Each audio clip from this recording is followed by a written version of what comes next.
I forgot how fast this intro come in. It's short, man. It's short. I forgot.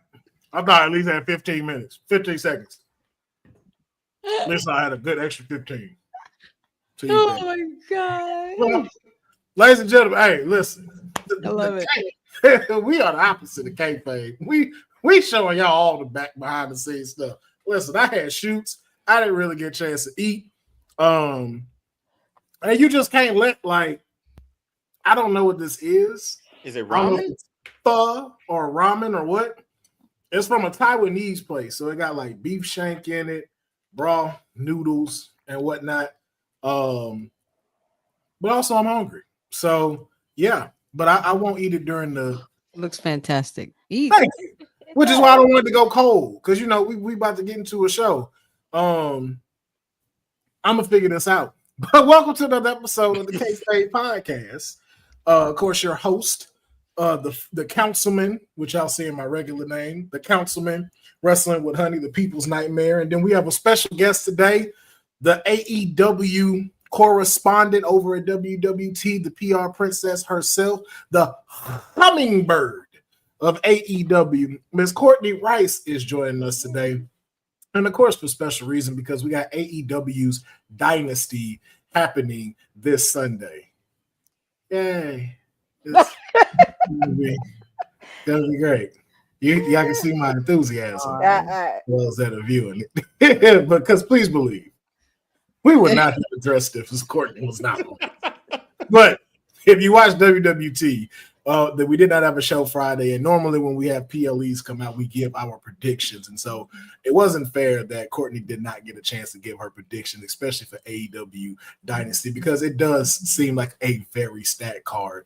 So it was only fair to have her come on here and be able to give her predictions, as well as us. We will be giving our predictions too. I'm not going to be an asshole and be like, I don't care, even though I don't care. I'm going to still participate because Courtney cares. He said, "I'm not gonna be." Yeah, that's the reason. Yeah. Well, there's one match you are gonna care for. It's the man that's going for the big one. We'll see. We'll see when we get to that. But before we get into that, how is everyone, honey? We gonna start with you. How are you today? I'm doing well. Happy to be here. Couldn't wait to kick this off so we could get into this draft again. You know, I'm really excited for this draft. That's what she's worried about at the moment. Mm-hmm. She's forever making up for that first pick. Listen, she ain't got to make up for nothing. I don't got to make up for anything. Becomes WWE champion. You know how much money TKO is gonna get having Matt Cardona as a WWE champion. Just like those tariffs hit us hard this week. That's what's gonna happen to. Oh, boy. Listen, the New Jersey Shore is going to elevate in property when Matt Cardona becomes champion. Do you understand? The Jersey Shore will never be the same. All right. The endorsements that this man is going to bring in as champion, okay? Suntan lotion, Sunkiss, and Yoo-hoo will not be able to hold back. Listen, yeah, don't deflect. You have a big couple of weeks coming up. Okay, you got to worry about continuing your story out here with your boy. So This is very true. Very true. We got a lot to talk about, including my client, who definitely also got some things that she got to worry about. We're going to get into that. A little bit more trending news because we also found out what the favor is. Got to talk about that today. And then we're also getting to one of our favorite segments, Best Wrestler 2. You already know how this goes. But let's start off with the big chunk of the trending news, which of course is AEW's Dynasty. It is premiering tomorrow, Sunday, all the way in Philly. Also liking the graphics in these. Courtney, as far as before we start getting the predictions of the matches, how are you feeling about walking into Dynasty? Is this one of those where you're very excited? It feels like they're really putting their all into it? Or does it seem maybe, kind of one of those filler PLEs? I was saying this on my watch along this past Wednesday on Dynamite. It was actually a solid episode because there was a lot of elements that happened throughout Dynamite. And even though on the card it was like, oh, I'm not going to watch this. But when you watch it, it was like, they really outdid themselves. And it was the go home show before Dynamite. So I'm very intrigued on what's going to happen tomorrow, most specifically, of course, with the AEW World Title picture between Swerve and Jon Moxley.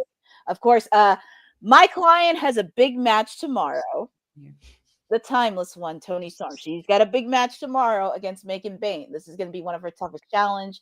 Of course, we know who is going to face off in the Owen Hart Men's and Women's Cup tournament happening tomorrow. Two of the matches, actually, yeah, 2 matches will happen tomorrow. Actually, 3 matches will happen tomorrow. 2 from the men, 1 from the women. Also, very intrigued on what's going to happen because I think I smell a lot of shenanigans in that world title picture. Well, we will find out tomorrow on AEW Dynasty. But right now, these are our predictions. So we're going to show you the card for tomorrow's AEW Dynasty and get our predictions on who will be walking out as the victors of these matches. Starting off with the AEW World Trios Championships on the line. The Death Riders. Them guys' names, because I can't remember at the top of my head except Neville, but I know that is not a Pat, Cesaro, and Cesaro with hair are all going to be competing against Rated FTR. So, honey, who is walking out as the AEW World Trios Champions? If I do recall, this has been going on for some time between these two. So I'm gonna go with. I can't believe it. I'm calling him Edge because I can't call him Cope. Like there's just no way. But yeah, rated FTR. Okay, Rated FTR walking out as the Trios champion. champion. New Trios champs. Yeah. All right, Deonne, your thoughts? Man, You can also say you don't care. I'm not gonna say that. It's okay. I'll pick one. Speak your truth. This is I don't know, man. Rated FTR. How about it? Just because I know Edge? I know everybody else in this, but just because, yeah, why not a title change? Let's make it happen.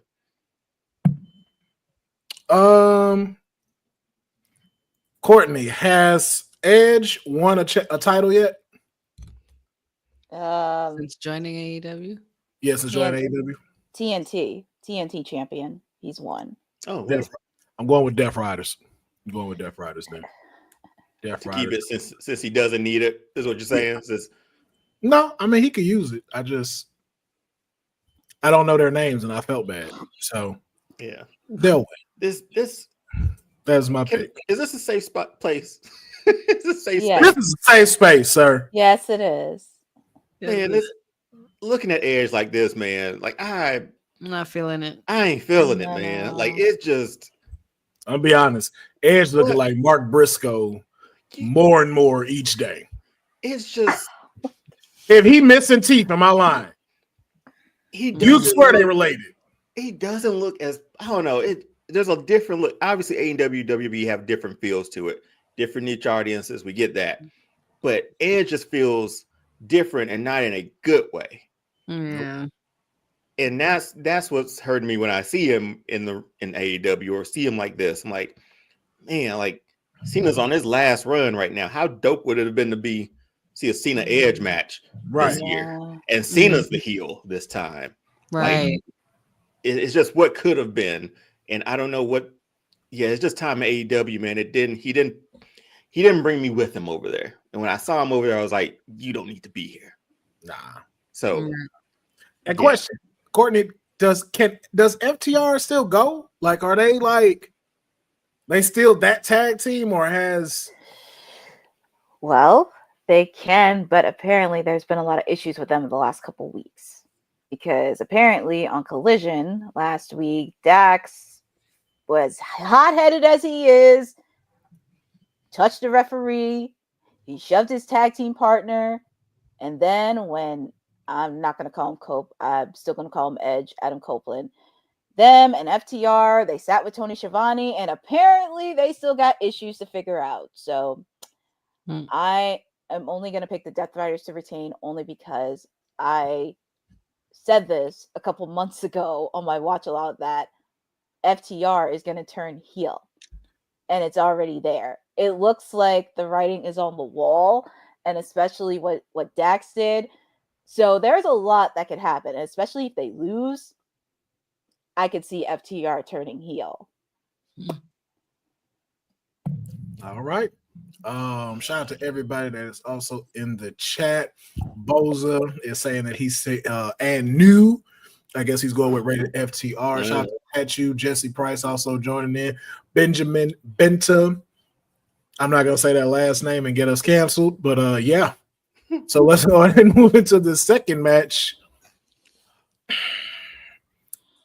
That match, honey, who winning? Who the hell is Bandito? Like, what are we doing? What is this? Yo, why does Jericho keep getting matches that obviously should be on Dynamite, Title but versus they keep match. putting it on a PLE? Is that who is that under there? Is that somebody? Is that Hook or somebody that we already know, like under there? Like, yeah, Courtney, are we supposed to know who that is under there, or is that an actual? Okay, that's actual person, Bandito. That's a real wrestler. So this is somebody new? No, he was injured. He just came back from injury, and he was a former Ring of Honor champion. Interesting. So there's a story. Okay, and Jericho has been known for having like title versus mass matches too. So that's a callback. Those are a lot of callbacks there. Yes, but it's like, why are we doing this with Jericho? The fact he's still a Ring of Honor champion, I had no idea he was still champion. Me neither. Honestly, me neither. I thought he lost this belt. But that's crazy. Well, I mean, if I had to pick, I'm definitely gonna go Chris Jericho, I guess. Yeah. I'll pick him to retain too. Man, I'm going Bandito. Get to keep that mask on and be I ain't gonna hold you, man. I kind of like the look. I kind of like Pretty the look. Deadly, but if they were lucha, that's my reason for picking them. I'm like, I kind of like his look. it's like Pretty Deadly, but look. lucha, because they have the, you know, Yeah, the hat just brings it all together. It does. It really is. The hat is just like he picked a great hat to go with this. I'm going with Bandito becomes a multi-time Ring of Honor champion. so if he loses, he must reveal his identity, which means he's gonna lose. Yeah. Why does it mean he gonna lose? Didn't Jericho just lose the belt? Would that then move Jericho out of Ring of Honor if he were to lose it? Is that a way to put him back on them? Courtney, is that a way to put him back on like the AEW shows? Listen, I love Chris Jericho with all my heart. This match should not be on Dynasty. It should have been on Ring of Honor Supercard.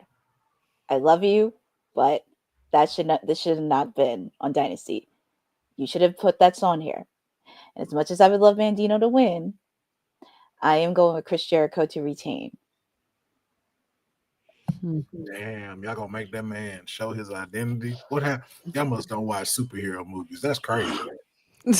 That's wild, bro.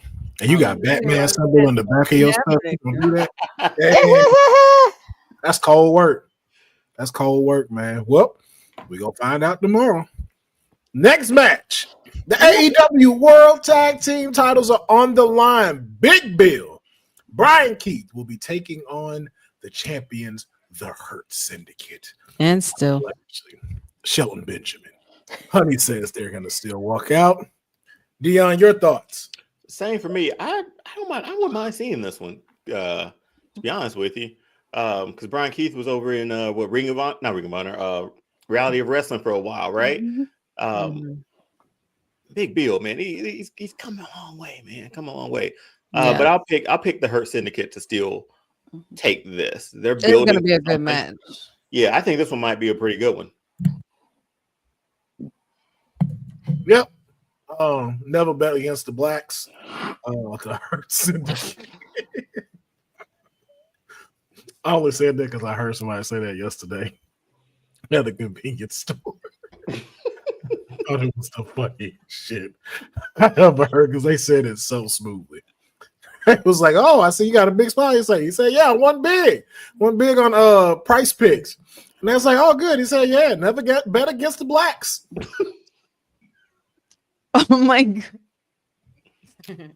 Well, goody, because the blacks can help line his pockets for a day. Yeah, but it was like it didn't sound offensive, but it was like, oh, you just said that. Oh wow. Like you could tell he wasn't being offended, like trying to be offensive. It just came out, and it was just like, oh man. And everyone heard it. Like, because the shelves stopped like right here in that store. So you saw everybody kind of just. Hey, Wesley Snipes said it in Passenger 57, man. So hey, always bet on black. Always bet on black. But that's what I'm doing. I'm betting. Love that movie. Courtney, who do you predict will be the AEW World Tag Team Championships after this champions after this match is done? This is actually going to be a good, solid match, especially the stare down between Bobby Lashley and Big Bill, because that was very serious stare down. But I am picking the Hurt Syndicate. Also, there's another factor into this: MJF and MVP, because MVP thought he was going to get MJF to join the Hurt Syndicate, but Bobby Lashley didn't want to. So not only MVP you have to look out for possibly MJF. Interesting. MJF a part of the Hurt Syndicate. Nah. I don't know how I'm feeling about that. I don't know. Would that be if like he wasn't as popular already, maybe. Would that be like popularity is different, but would that be like Owen joining the Nation? That worked though. That did work. That was hey, look, I like Owen the part of the Nation. All right. That was when he was Owen Jaheim. I was like, oh, okay. With his caution singlets. Yeah. Like you couldn't convince me he would have a black wife at all. I like, yo, he definitely got a sister. You know what? He didn't stick out. He didn't stick out as much as you thought he would. No. He blended in right well with him. I was like, hey, I'm not mad at seeing this right now. I am okay with this for some reason. This works. It still kept his beef with Triple H going. Yeah, it worked. I was here for it. I was like, hey, I'm not mad at it. But all right, our next match up that we have at AEW Dynasty is going to be a part of the Owen Hart's men's tournament quarterfinals, which is going to be Kyle Fletcher against Edge. Oh, I'm sorry, Mark Briscoe. He don't look this bad. Never mind. I want you to put this image in your head. That's the same person. Stop it, man. Bro. Stop it. Put a bandana on top of Edge. Oh my god. Tattoos and all. That's the same person. They got the same beard. They got going back and forth. Not him going back and forth, though. Oh my god! I just want y'all to see that. But we got Kyle Fletcher going up against Mark Briscoe. Who do you think advances in the men's Owen Hart tournament between these two? Honey, we'll start with you. I think if I had to choose between these two, Mark Briscoe. I mean, he's always all heart. No pun intended, but there's just something about Kyle Fletcher, and I think winning this tournament would actually do well for him. So I'm gonna go with Kyle Fletcher. Deonne? Yeah, I'm gonna go same with Honey. Well, side mission here. Didn't Bret Hart say something recently about like AEW? Did you guys talk about that on the pod or whatever? Women's Wrestling Talk? No, what I talked about Bret though. Was not about that. Oh, was it? Oh, because he said something to the point where like AEW wrestlers are like they're playing wrestler or something like that, or acting or something. Oh, like was it just AEW he said that about? I thought so. Maybe the clip I saw. Because somebody said like this is gonna make it really awkward for the Owen Hart's tournament. Huh. I thought he said, I was on the impression he said that about everybody. Okay. He was generalizing it. Okay. Because I just saw like a comment after it. You know, we talked about that. Okay, this is gonna say, but yeah, just a thought. So I was off. No, Kyle Fletcher. I think, I can't go with Mark Briscoe on this one, man. Let's go with the young guy. Yeah, I'm okay. Well, Kyle Fletcher's dope. Boza has it in the comments here about it. Okay, he said, yeah. He said it on Ariel. I'm not gonna say that name here. Hawani. There we go. He said AEW has a bunch of actors that are faking wrestlers. Well, now that we know that, I take back everything I said about Bret Hart on Wednesday. He's absolutely right. Oh my God. Why did none of y'all tell me this? He was talking about AEW specifically. That's what I thought, because I looked at the comments after it. Oh, in the comment section, they were like, the Owen Hart's men's tournament is going to be awkward this year. You know what? That Bret Hart is a smart guy. Maybe I've been a little too harsh. Maybe you've misjudged. No, I haven't. And you can hear about that on my podcast, my new podcast. I have. Don't you dare. Oh man. Don't you dare. We're not doing this today. If I could go at least one day off without dealing with this shit. My pick would be Kyle Fletcher winning this match. But yeah, I think just again, young buck. I love seeing that display against him and Will Ospreay. Just like I really want to see some good things for him, and I would pick him right now to be the winner of the men's tournament. I would love to see him go even further than where he is now. So, but Courtney, you are the expert of AEW. Who's walking out? Oh, I love Mark Briscoe. And this is not the first time these two faced off against each other because they know each other very well. But if I have to think clearly, I'm picking Kyle Fletcher. I've seen a lot of potential within Kyle Fletcher, and 2025 is the year he needs some gold in his waist. Don Callis, you gave Takeshita gold. It's time to give Kyle Fletcher some gold. So I'm picking the protostar, Kyle Fletcher. Oh, 4 across the board, Kyle Fletcher, man. We will see tomorrow. All right. Moving on to the next match that is on the card. It is also a part of the Owen Hart tournament, but we're going over to the women's side. Mercedes Moné will be taking on Julia Hart. No relation, I think. Is she related to the Harts? Yes? No? No, I don't think so. Oh, okay. She's lucky. All right. Honey, your pick. What? Did you just say? I heard what you just said. What? What? Back around to me. I missed it the first time. I was like, wait a minute. What happened? I heard what you said. Anyway. She don't want the weight of having to carry the Hart name. You know what I'm saying? That's a lot of pressure to put on a young wrestler. That's what I was. What y'all think I was talking about? Anyway, as far as my pick for Julia Hart or Mercedes Moné, contrary to what all of you may have heard in previous episodes of WWT, as well as here in some ways about Mercedes Moné, I'm going to have to go with Mercedes Moné advancing. I'm so sorry. My earphones went out. Can you say that one more time? Who you picking? Let me put my headphone in. So sorry. Courtney, I think Courtney and Deonne and them heard what I said. I'm not sure why you I heard what you said. I missed it. I missed it. I heard what you said.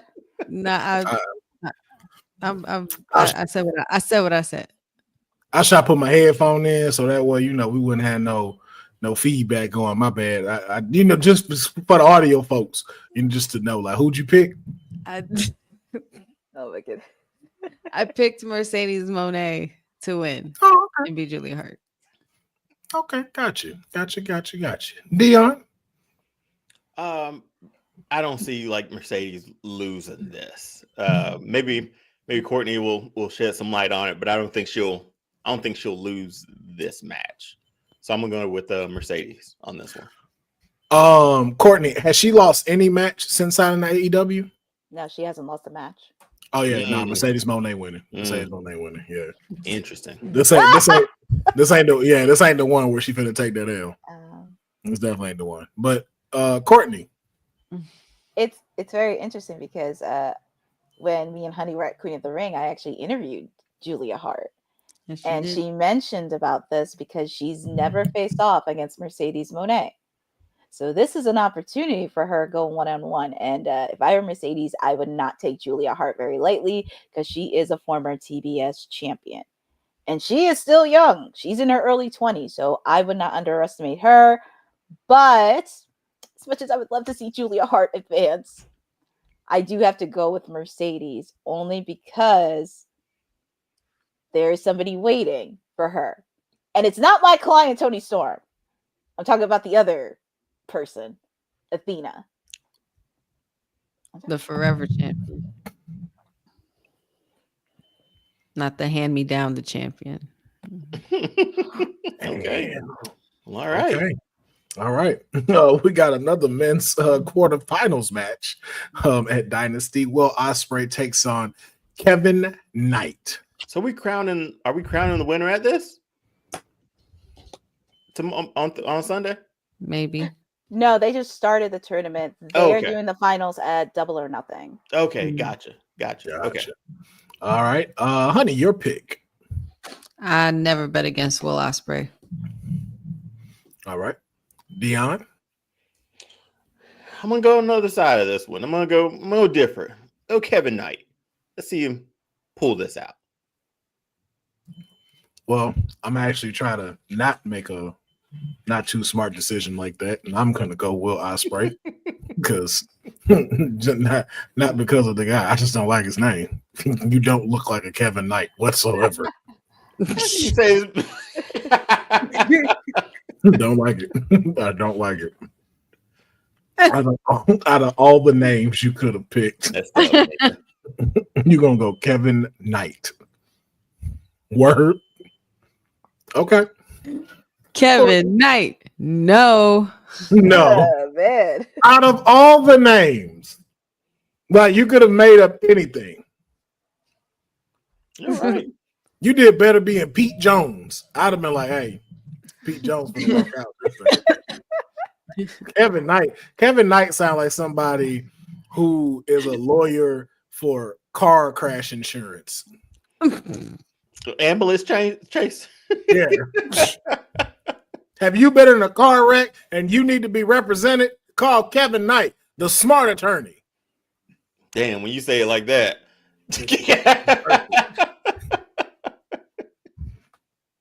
You raggedy. I'm not even gonna say it. I'm not gonna say it. Oh, don't worry, Courtney. I'm not gonna say it. You don't have to. Oh, You don't have to say it at all. You wretched little bitch. Hey, where'd that come from? You don't have to say it at all. Courtney. That Where'd was that come from? no, because that was the week because some of you guys weren't here. It was me, Sed, and Jacob. And it was like right after we did Queen of the Ring, and Mariah May took away my client spotlight. And Dynamite before that, she spit in her face during the sit-down interview, and I didn't appreciate that. Courtney. Listen, there's a lot of things. Courtney was hot. There's a lot of things I'll take. Yes, she was. There's a lot of things I'll take. The one thing you're not gonna do is spit in my face. Hell no. Get away with it. The day you hawk a loogie and spit your saliva in my face, you're not making it home. I'm gonna push you off the roof like Daredevil did. That's what I'm gonna do. Yeah, it's hard to come back from that, man. You're not lying. A spit in the face is the ultimate disrespect. Yes. But who are you picking though? Between these two? I will say Kevin Knight was really fun the last couple of weeks since he's been on AEW. He's been fun to watch. He's from New Japan. But I got to go with the aerial assassin, Mr. Will Ospreay, because he's making a claim. He wants to be the guy. Really? Really? We're not putting that up at all. That's what we're not doing. I'm picking the aerial assassin, Mr. Will Ospreay. I mean, he's not wrong. He's not wrong. That's a wild statement. I mean, I said face. You know what? Never mind. We're gonna go to the next match. Let's do that. I forgot where else saw on WWT, not just mine. Next, we got the TNT Championship on the line, and it is no time limit, no outside interference, 1-on-1. Adam Cole will go up against the champion Daniel Garcia, which I think will be a good match.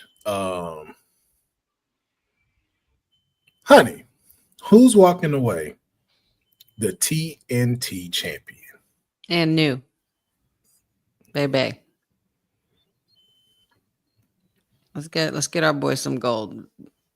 Okay. Get him to where he rightfully needs to be in some kind of top spot with gold around his waist and being a guy to beat. So like the Bebe era. Okay, so the Bebe era between Honey and Deonne. Mm-hmm. And that's also going to go for me as well because did not know Daniel Garcia was still champ. Did not know that. I may not always be watching AEW straight through. I can't remember the last time I heard about Daniel Garcia whatsoever at all. So it's time for Adam Cole, Bebe, to have some gold in Honey's words. But Courtney, your pick. I just can't believe Adam Cole hasn't had any singles gold yet. Wild. It is wild. Wild. He hasn't had any, and I'm very sad because I was at Full Gear when Daniel Garcia won the TNT championship. And he's had some good matches. He just hasn't had a good storyline. And I thought he was going to go up against Shelton Benjamin because he beat the crap out of him during the Continental Classic. But I guess that's not happening. So, Danny G, I love you. But Adam Cole needs some gold. He needs singles gold. So I'm going with Adam Cole as the new TNT champion. Baby. And new. But we're all in agreement on that match. Now for the interesting one. The AEW Women's World Championship is on the line. Megan Bayne, not to be confused with Bane's sister or anything like that. She is not going up against multiple time backs broken champion, the timeless Toni Storm. Remember, she said she's had her back broken. Yeah, she did say that. Said that. That is what she said. I think Tony's going to be ripping some tits off and keeping that title.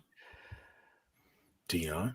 Yeah, I don't see her losing it. I mean, she's one of the shimmering lights at AEW for me, and I don't want to see her lose that title. So, Toni Storm for the dub. Toni Storm, just because I don't know who the other girl is. She made her debut recently, so she's fresh to the roster. Well, good. I hope the Glamazon 2.0 keeps doing her thing. Glamazon 2.0. 2.0. That's pretty good. That's pretty good. Thank you. Courtney, your pick on this match, or we just can assume the biasness is coming in? Oh, she grabbed the mic. The floor is yours. Listen, I've been very, very quiet the last couple of weeks because there's been a lot of chirping because people are underestimating my client since little Miss Megan Bayne came in. And as my client said, who died and made you God? You think because you went in there, you pinned a former AEW Women's Champion, you pinned a former TBS champion, and you think you could just go into Philadelphia and beat my client who's a 4-time women's champion? No. I'm going to do a little quick story time because people tend to forget on how I got into AEW. It was because of this woman right there, Toni Storm. I got to meet her right before she got into AEW. It wasn't a trend. It wasn't a fad. It was pretty much legit.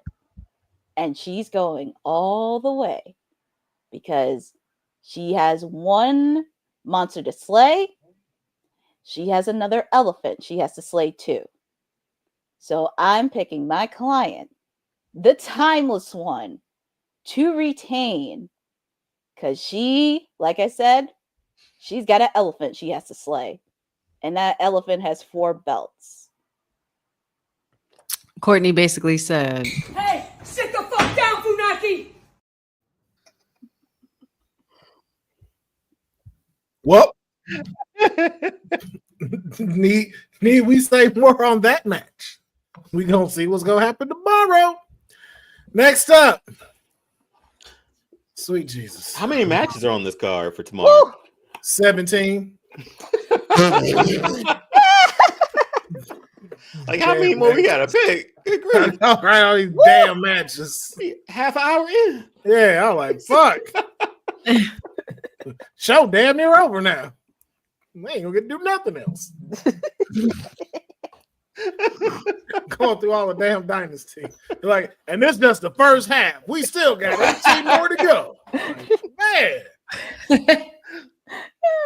They need to play a movie between this pay-per-view. Like, trailer or something. Go take y'all a break. We're gonna be back. Oh, all right. Night. Intermission. Intermission, yeah. We need an hour and a half intermission to take a nap. Oh, there's 10 tomorrow. 10 matches. Yeah, 10. So we got the AEW International Championship on the line in a triple threat match. The champion, Kenny Omega, will be defending against Coke Ball Bailey and Ricochet. It's Speedball. What are you reading? We know what that is. Y'all know what that is. Look at that hairdo. We know what he's doing. That man is business in the front and party in the back. Okay. That man, all he missing is a bandana. This is the 20-year-old version of this dude right here. This is the Pokemon evolution. Oh my god. His Speedball. then he turned into that. And then he go full into this. That's his evolution. I promise you. In just 4 short years. That's what that man's gonna look like. But honey, 4 short years. 4 short years. Who's walking out as the AEW International Champion? I think Kenny should keep it. All right. Deonne? Yeah, I'm going with Kenny Omega on this one too.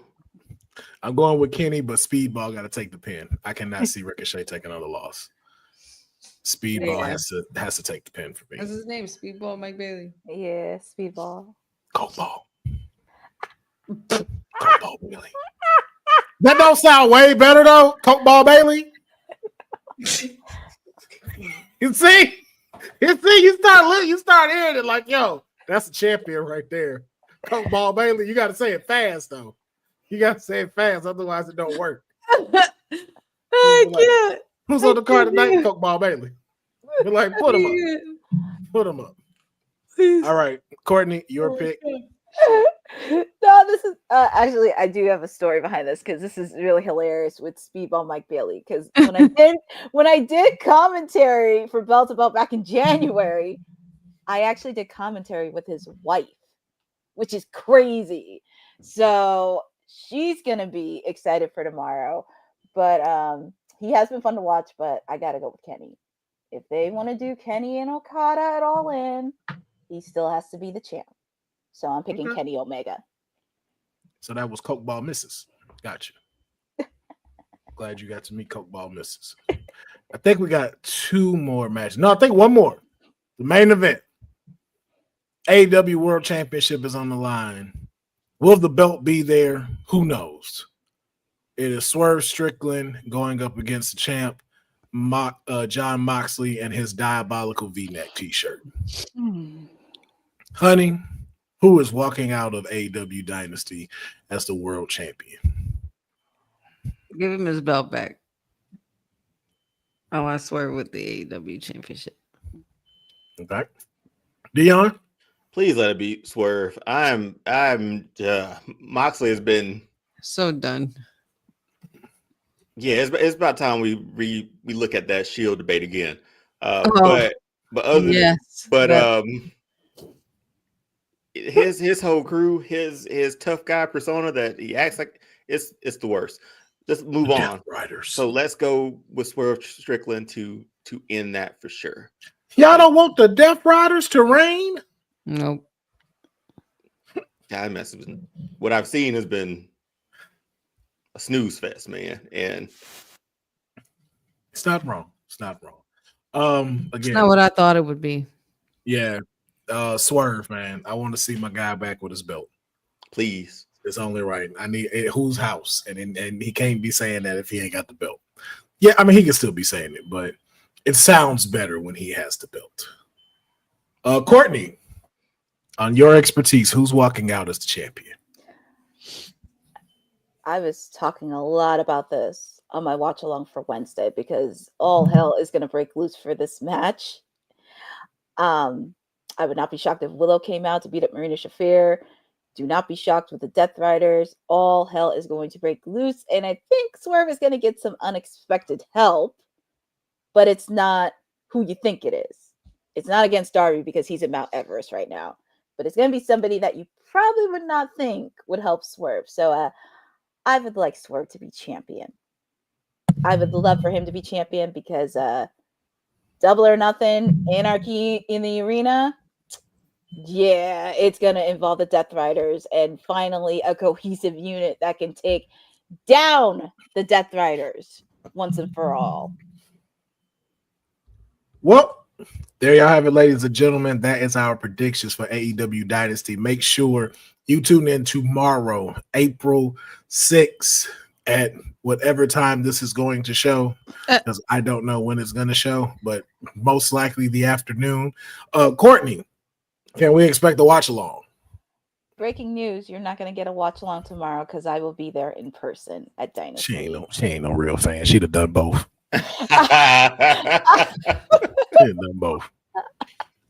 She would have done both.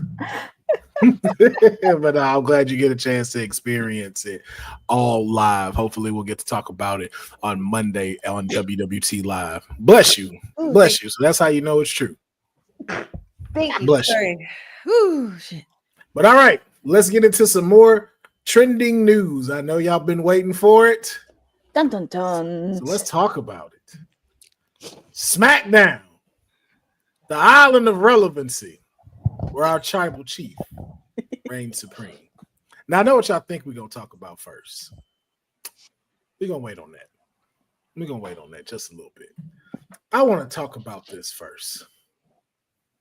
We finally found out what the favor is last night on Friday Night SmackDown. The long-awaited favor that Paul Heyman gave to CM Punk that he has had in his back pocket. And it is revealed that the favor is that Paul Heyman will be in CM Punk's corner for the triple threat main event match at WrestleMania. And can I just say, this is why I call him CM Punk ass. Because that is some baby back bullshit. How so? That's the favor? We don't know what that favor could potentially lead to. Yo, for WrestleMania. After the favor I gave, that could have happened. But we talked about it on here. I asked the question, does Paul have that kind of stroke? And you and Honey were like, yes, he does. Well, we obviously obviously I don't know if he does, because if he would have, if he did, he would have done that for Roman. We know now. So, dang. This calls for someone else to be in Roman's corner. Oh, like who we talking? I didn't even think about that. That didn't cross my mind. Who else? Final boss? To be in Roman's corner for that one? He was in his corner last year with Cody. CM Punk was talking his shit about him and Cena. I mean, CM Punk was talking his shit about Dwayne and Cena, calling them bald frauds and all of those things. And Final Boss has yet to retaliate. All he retaliated was a confirmation of him being CM Punk's buddy. We all know what happened last time he did that, when he was acting all cool with Cody, and now look at what happens here with Cena. Like, could it possibly, like, maybe, I don't know. But I think I don't think maybe so at this point, but I think it's a possibility, but I don't think that's exactly what could happen because I think the storytelling is deeply rooted in this picture right here with these four particularly. Mm-hmm. Roman Reigns is losing everything. We've seen this man gain everything, and it all started from the moment the wise man joined him. And now he's about to lose him going into the main event of WrestleMania. It's just like who said it? I think Cody even said it. Like a man without a tribe or something like that, or he's on an island by himself. This could be. We've been looking. I think we've been like chipping away at like the demise of Roman, like of his reign, apparently. Right, and on top of that, you have the man who created Roman Reigns and the tribal chief, the way he's been. You have Seth Rollins there to witness it firsthand. Your last bit of what makes you the tribal chief taken away from you because of this cancer that you both believe was a cancer in this company, and has now just come back and taken your whole shit, and has been inserted yourself in the main event. You know, so you like Seth said, you might be happy about it, but you don't understand what you've done because now I got to clean up your shit again. See, here's the thing I think people are also not catching. Seth freaking Rollins. Just chilling in the cut, man. Just chilling. And the fact, all happened. But the fact that there hasn't been a lot, it's been more the focus of Roman and Punk. I could also see Seth Rollins being the third man. Say it. And the final boss comes down for him. And then the final boss in the ring. Just embracing him. And here comes Rollins. Mind it ain't like he ain't done it before. Nope. He's done it. Mind you, Rollins, you see his feet? Bray Wyatt. Tribute to Bray Wyatt. Bray Wyatt. Yep. So I don't know. Because that's a question I want to ask. In this picture, who's the heel? Exactly. That's interesting. This is at one point, well, rarity, I guess, where every one of these guys are going to get cheered, and no one has done anything heelish enough to be clarified as like, this is the guy we're rooting against to not win. Yeah. Because Roman's at the top again, well, main event again with no title, which is wild. But he's closing the show without a title in a triple threat match at WrestleMania. I feel like there's got to be more to that match than just that too. I feel like we're gonna get more storytelling within that too. So when Honey said the final boss stuff, I was like, oh, who could be in Roman's corner instead of Paul? Who could The Rock show the up? only person he would have left, family. Here's the thing. I don't think he's gonna cash any of that in. I think it is one of those things of where we have to start seeing Roman walk alone. Because, again, Paul ain't gonna be there forever. Yep. And it is hard to detach Paul Heyman from a superstar. And you have to do it properly because, again, you saw what happened to Cesaro when Paul Heyman just immediately disconnected, shot down to the ground. Yep. So we have to see that WrestleMania entrance where Roman walks alone. Right. And we also have to see where CM Punk comes out with Paul Heyman one last time because we don't know if CM Punk's going to main event WrestleMania again. Also, it marks the 10-year anniversary when Paul Heyman said this to CM Punk on Monday Night Raw. He said, I will be there when you headline WrestleMania and I will be at your side. That's what it should be. And I was crazy full circle moment. Sometimes it just connects, man. It's like serendipity. It's just like we didn't plan for this, but all that stuff connects there. Let's bring it over here and make it make sense. I don't know. It seems like a lot could go down in this match. I don't see. Oh man, Punk by himself. I don't think Paul Heyman will be with Punk after this. I think this is a one-off. I mean, it makes sense to me. I don't know where I don't know if Heyman can go back to Roman after that. So does he shift over to somebody else, like a Seth Rollins, or I don't know, man. It's got me more excited for that match, knowing the favor now and knowing what might happen. But hey, we'll see. We're gonna see. We 2 weeks away from WrestleMania. Oh shit. Oh my gosh. I just thought about it. I told my friend that, I'll say that offline. That's interesting. But now let's jump into the main thing that we want to talk about. Cringe City for me. The exchange between my client, the WWE Women's Champion Tiffany Stratton, against Charlotte Hogan. And according to Deonne, it was Cringe City. What was more cringe was the fact that they both had on the same outfit. I think that was that very just added to it. That added to it. Yeah, that was very every time just looking at this picture, it's like a mom trying to talk to her daughter and her daughter trying to tell her, you need to stop. Okay. I didn't do the mom and daughter thing. I thought of here's the 1.0 version. Here's the 2.0 version. That too. Or sisters, older sister, little sister. And then Wade Barrett just in the middle, man, what did I get myself into tonight? That's who I feel bad for the most. Anybody who suffered, it was him. I just came to commentate. I thought that's what y'all had me come up here to do. Do a segment, they said. It'll be fun, they said. Did not expect it to go off the rails like that. So in case you did not catch this segment, on Friday Night SmackDown, it was an exchange of words between the challenger, the Royal Rumble winner, Charlotte Flair, against the WWE Women's Champion Tiffany Stratton, which turned into a spectacle of Cringe City, very much battle of the words, and then went completely off the rails, off script, both of them throwing very personal shots at one another, that left a lot of the IWC wondering what is going on.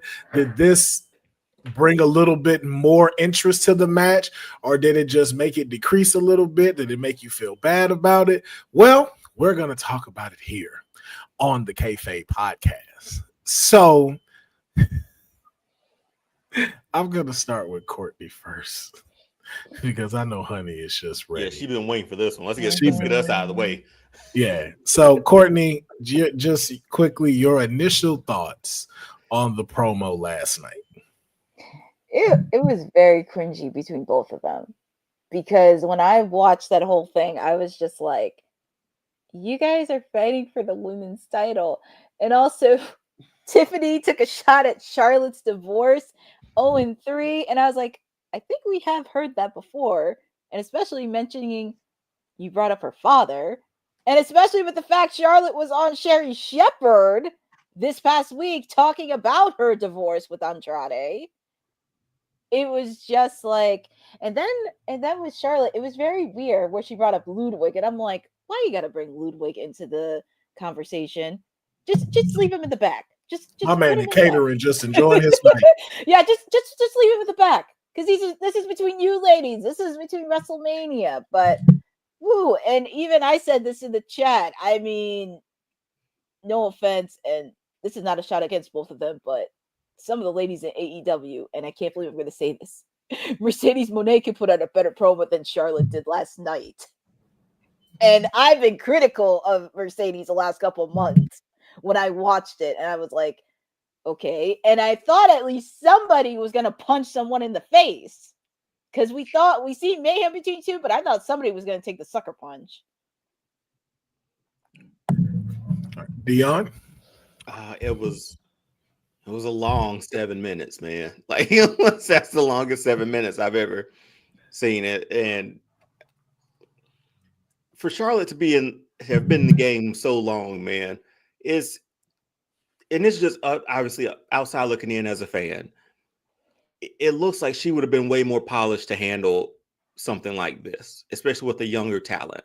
She's 14-time champion. She's been to Mania. She's done it all.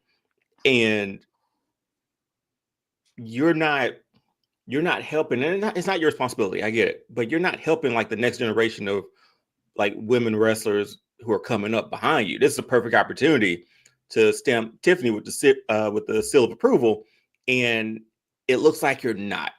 And it makes me hesitant about the WrestleMania match, about how well that match might do.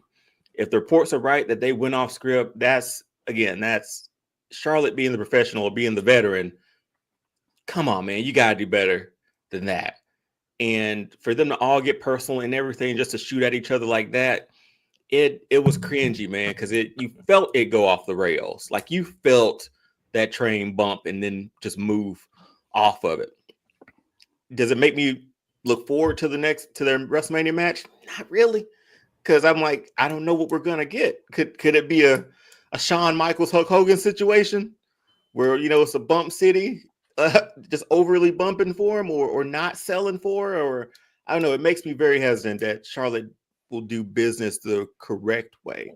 Which, as a fan, you're thinking like her lineage, her time in WWE. She should be better than this, and she hasn't been. And I feel like that's a running storyline with her too, which is unfortunate because she's super talented, but this is always like the elephant in the room when she enters it. All right. Ivy, are you ready? I'm so ready. She's been the ready. The floor is yours. I have words for both of these women. Okay. This is 2 weeks prior to the biggest night of wrestling. Okay. And I felt like I was watching a Real Housewives episode of some just catty BS, of back and forth of kinds of things that we have heard. This was something as a fan of wrestling that I was looking forward to. From the moment I saw Tiffy time, I'm like, when she gets up there, we need her versus Charlotte. Because it's destined to happen, and they're both very similar, and it's just what they do, right? Mm-hmm. This shit made me not want to watch it. This shit makes me not want to look forward to this match at all because of last night. Both of these women, and not for nothing, both Charlotte should have known better being the veteran, and Tiffy should have known better being the one holding that title. Because now they're not going to punish, like if they decide to punish one of these women over this kind of situation, guess what? They're going to punish Tiffy. We all know how Triple H has the rub on Charlotte. You know what I mean? Like, and I get the relationship with Flair and everything. We've heard that before. And then I think what topped it all off and made it even worse was the last things that they said to each other and the way they went about it. Tiffy took a stab at her personally with her divorces and said woo and left like she was running away. And Charlotte said one of the most cringe-worthy finishes of any freaking face-off I've ever heard in a women's championship match in history, with her man being in her DMs. Like, we're better than that. Charlotte looked right in the camera. I was looking right at Charlotte when she was looking at the camera after Tiffy was walking away. And I'm just like, girl, you know what you just said was stupid. You know that. I know you know that whole segment was stupid. And Tiffy knew it too. They were just both heated. But the fact that you two, you as women, being the professionals that you have been trained to be and are, and both as veterans, and Tiffy coming on the come up, you know what I mean? She was a locker room leader in NXT. I would consider her, when she was the women's champion for a short period of time. But you know what it's like to carry a brand, and you know that it matters how you carry yourself when you're out there in front of those people, even under pressure. We saw The Rock under pressure when Cena called him out for writing on his wrist, and The Rock still came at him and was still able to compose himself and still deliver. You know what I mean? Professional. Because that's being a professional. You two ladies, from one woman viewer of wrestling for as long as I've been viewing wrestling, forever, since I was born into this world, were completely not what I would have liked that to have been leading up to 2 weeks into WrestleMania. It should be the biggest match, one of the biggest matches of the night. We could have had any other woman win that Rumble. We could have had any other woman beat Rhea Ripley or whatever, or whoever it was for the, or Io Sky, or whoever it was that Nia Jax for the title. Mm-hmm. But we got this because we want to pull the plug on Charlotte and Tiffy because they know that's what the fans wanted. But now with this shit show of a promo that y'all delivered last night on both ends, it's not going to make me look forward to it. And a lot of fans aren't really feeling it. I'm not saying that either of them were wrong. I'm not saying there's anybody right or wrong in this situation. I'm just saying both of them should have had the awareness to be able to carry themselves with better decorum than they did. It was just bad. It was just really bad. And women, this is the best women's division in WWE. Like WWE, we have the best women's division in WWE, from NXT to SmackDown to Raw, all the way through. And y'all are at the top. And y'all are tearing it apart with this shit that you just put on last night. That's all I gotta say. All right. All three of you have went. So my first thing outside of Courtney, let's not act like we didn't grow up in the Attitude Era where you saw this all the time. Now, so no. I'll let y'all get y'all shit off. Go ahead. I'll let you get your shit off. Let him go first. Go ahead. We've seen Punk do this. We've seen Cena do this. We've seen The Rock do this. We've seen Roman do this. We've seen Seth, Becky, a whole bunch of them do this before. And no one called them out about that. It was a part of the television. That is what happens when you got real people dealing with these real issues. It's not the point of the promo and what was said, because if we really being honest with it, you can say that about Tiffany Stratton. But also one thing that can be said is that's also Tiffy's character. We've heard Tiffy's promos before. Tiffy takes shots all the time. She's been doing that since NXT. And when she was NXT Women's Champion. Also, she's 25 years old. Now, again, I'm not giving her an excuse or being biased because she's my client. But one thing I will say, Charlotte should have been way more professional than she was. And I don't even mean the exchange in words. There is a decorum that you do. The fact that you will not let your opponent finish the parts of their promo and keep jumping in, going, ooh, what'd you say? Ooh, what'd you say? You're antagonizing her. And you're not doing it as we saw with John Cena doing that to Roman Reigns. And it's like, nah, come on, man. Don't trip up on your words. You want to be in the big picture. Let's do it. That you saw, but you saw it right there of like, no, this is a teaching moment. That is not him trying to bury somebody. That is him giving a teaching moment to Roman Reigns. And Roman Reigns as the tribal chief is better for it. This is not the case when it came to Charlotte. What you are seeing is a woman seeing the next version of her from head to toe. You saw it when she saw Rhea Ripley. The only reason why she ain't winning Rhea Ripley like that is because Rhea Ripley changed her entire identity, so she did not match Charlotte. And that's why they have kept them apart the way they have, except for those two big matches. So when you're sitting here poking the bear, the fact that you're disrespecting your champion by acting like that, in the way of y'all saying that she should be carrying herself as a person who's a 14-time champion, why are you conducting yourself like that? Because she wouldn't have anybody do that to her. Hold on. Oh, I'm on my box now. All right. Flair Hogan knew what she was doing. You knew what you were doing. And that's the thing I've talked about on Kayfabe, on WWT. Somebody really needs to check on Charlotte mentally and find out, is this woman really okay? Because there is so much that has been going on with her that no one has stopped to say, yo, are we sure that she's ready to take on the responsibility of carrying WrestleMania? And if I'm going to be honest with you, she has not. Since she's returned, she has not been the same Charlotte Flair. She has not, even in trying to be a heel, it is still not going over the way we typically see Charlotte. And it does not look like an improvement to it. It looks like real world concern. Because let's be honest, One, you're getting a divorce and you work at the same place your husband works, your ex-husband, excuse me. And not only do you work at the same spot, y'all are on the same show.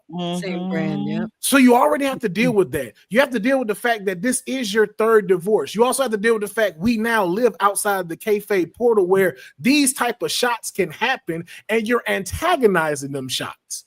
Hence why you decided, oh, I'm going to clap back and say Kaiser's in my DMs, which sounds so fucking crazy.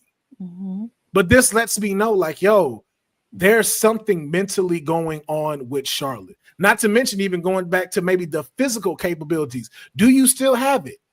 Because I seen when she went up against B-Fab and the other match she had. And I'm like, yo, this ain't typical Charlotte whatsoever. That's the problem here. Is that though you got real people dealing with real world issues and they're bringing it here into reality, and you're seeing the unraveling of that. This is not Matt and Edge when Lita cheated on Matt to get with Edge, to where it's like, yo, we're gonna put y'all frustrations out by making this into a story. And another reason, and that is the even more reason as to why Tiffany acted the way she did when she rolled out and left. Why? Because she knows she's not allowed to put her hands on Charlotte. There's only so much this champion can do because of who she is. You've even seen in her promos with Charlotte how much they have put a leash on Tiffany Stratton because they don't want to interrupt the queen. And they don't want to piss her off, and especially have to deal with her within the back. You can tell by promo after promo each week. This has not been a fair game. This girl has been held back to cater to this woman's ego. Not blaming it fully on Charlotte. That could be a part of creative. Sure. That could be a part of them as well, saying, hey, listen, you can't do that. You can't do this. Because again, y'all are certainly right. Had that been said and we was in the attitude era, they definitely would have squabbled out.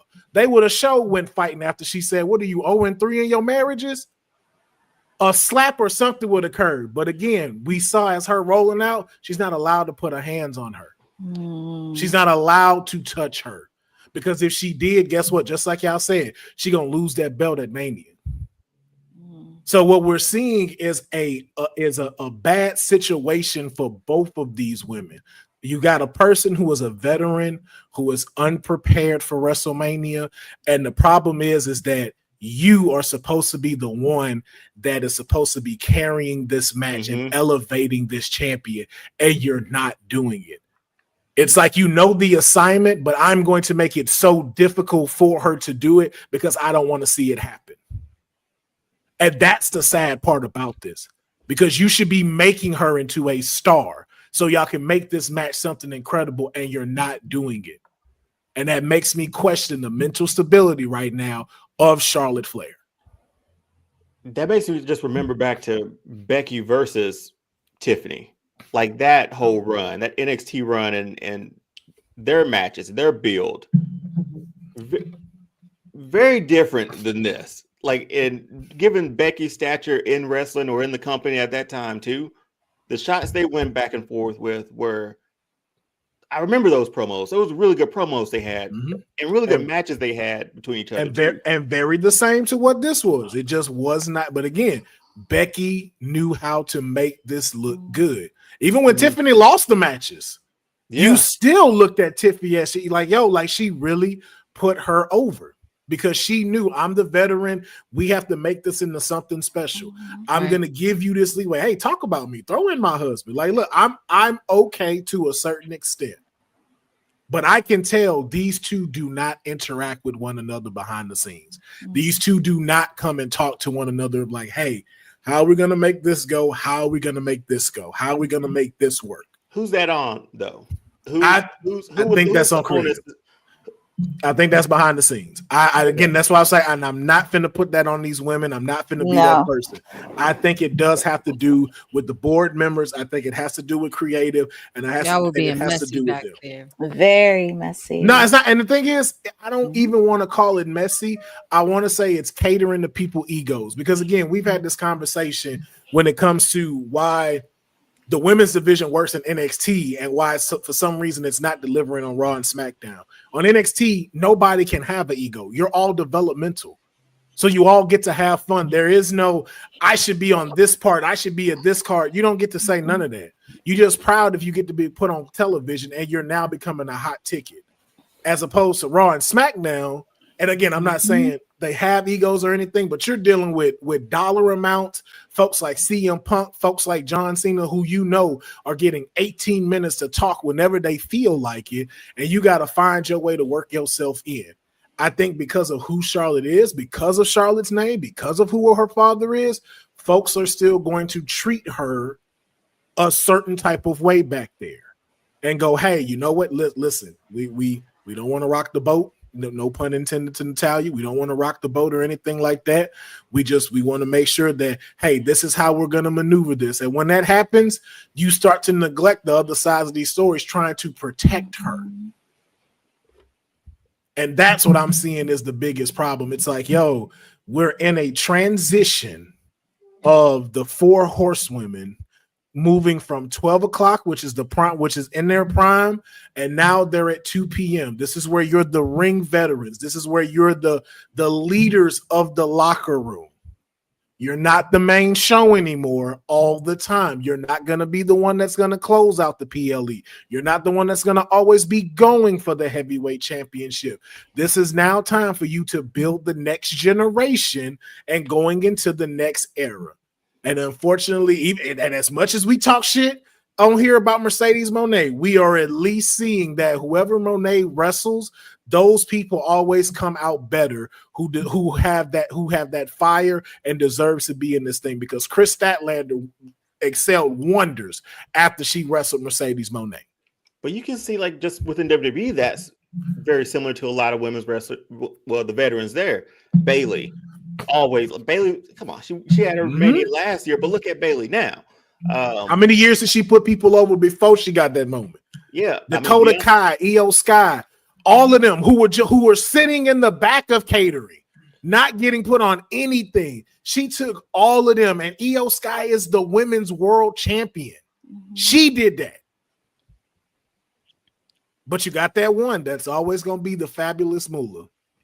And it just sucks. Again, I'm not saying it's just on her, but it sucks that that's what y'all are molding her into. Are we expecting too much then? For what? Out of Charlotte as a veteran? No, I think no, because I think it's one of those things, especially of her being a Nepo queen, as she called it. As much as her being a Nepo queen, you should know this is that rite of passage. You saw your father do it hundreds of times. It's now your turn. 15, like, reign 15, 16, and 17 is still there. But it doesn't hurt you to allow these new talents who, in Tiffany's words, yes, carried this place while you weren't here, along with the other people in this division. This is a pure example of, again, not saying it's her, or if it has to do with Crab, I think it has a little bit to do with both, but this is you going into business for yourself. And you throwing that line about Kaiser being in your DMs, and then you sitting there knowing you went out of pocket, you went out of character, lets me know that this has something to do with you mentally way deeper, because the Charlotte we know would have took that on the chin and said, okay, we'll see what happens at WrestleMania. And left it right there. Because if you saw her full interview with Sherry, she was in tears when she talked about the divorce. It was just like that. She was being vulnerable, being open about that, the divorce. And just seeing it last night, it was like something is mentally, because there's so much, because she came back from the Royal Rumble. She had a serious injury. Man, it's still fresh. It is. It's still there. And no one's asking her, like, hey, are you okay? Because I'm seeing it as you came back to get away from all of that. Like, I don't think, because again, even watching her in the Royal Rumble, I could tell, you came back too early. Yeah, she could have came back by now. I was like, you could have came after WrestleMania, at the or Raw even at WrestleMania, or the night after. Yeah. But again, with all this that she dealing with, it's like I can tell you're doing this to cope with what's going on. Because I'll say it again, when she got injured, she's never been out that long. Yeah, that changes you, especially when you're away from the thing that you love. And now the person who's supposed to be in your home, that's supposed to be here, that's supposed to be that rock, you're also having problems with that person, and you now have to break away, and you still got to show up to work. You can tell by her antics that she is not mentally here right now. She has not been able to get fully committed around being the Charlotte Flair WWE superstar that we know. And it's very sad, and it's very not on her. It's very sad to see because of the implications of what's going on with this match. Because to Honey's point, this should be one of the shining matches of WrestleMania, not a catty petty ass street fight that's going on in an exchange of words like this is Jerry Springer. This literally look like a Jerry Springer picture, and Wade is Jerry Springer. Yeah, poor Wade. But yeah, my bad. Go ahead, Deonne. No, with 2 weeks left, any changes to this match potentially, or just like we still get one-on-one? I don't know. I'm just throwing it out there. No, I mean it's still gonna happen. It's just gonna be one of those that it's a mid-card match on night 2. Fascinating. Yeah, it's not wild because when you look at this, you're like co-main event at least. Should be. Yeah, but this is what happens when you got a veteran that's not ready. And that's all I'm seeing right here. It's like, yo, she's not ready. And it's very sad that I'm just like, yo, man, and I hate that she's going through this. As much, as we joke and talk shit and stuff like that, I hate seeing this version of Flair because I want her to get help. I want her to be able to be the person. Like as much shit as people told, like, oh, she just do this. She not a great champion. I'm like, hey man, y'all can say what y'all want. When it come down to and we have a debate, I'll be easy to sit here and tell y'all why Charlotte is one of the greatest women wrestlers of all fucking time. And I will stand on and die on that hill because she has done her thing. She may not be the best horsewoman, but this woman definitely deserves her flowers and her credit. And I hate to see this unraveling happening in front of us and that she has to deal with all of this during the show of shows, and she's not able to carry it the way that it needs to be carried with this women's championship on the line and someone as talented and is a future star of this place in Tiffany Stratton. Because again, Tiffany's 25 years old. This girl looks up to this woman. So that's another reason why I don't fully fault her on the stuff that she said, because it's like, yo, you're consistently poking her and treating her less than, and you're her hero. Like, yo, again, honey, imagine meeting Brett and not Brett being an a-hole, but Brett treats you less than. Like, would you not go out and say some slick shit to him to try to hurt him too? Deonne, imagine if Cody Rhodes came and treated you less than the person that you are. Yeah, Cody Raheem would never do that. He never did. Neither would Brett. Brett would never do that. But I just want y'all to really picture that. Like, yo, like, Courtney, imagine if timeless Tony Storm said, I don't give a fuck about meeting you before I came to AEW. You don't mean shit to me anyway. You maybe less than. Maybe given with this match, maybe Tiffany retains. Let's say if she retains. Maybe there's an opportunity there for Charlotte to take a little time after Mania. You know what I mean? Like, she came back for Mania. There's really nothing much else for her to do after this unless they keep this going. And take some little time. Hey, take those mental health days, man. Like, I'm gonna be honest with you. Take what you need to do. I think Charlotte gonna win.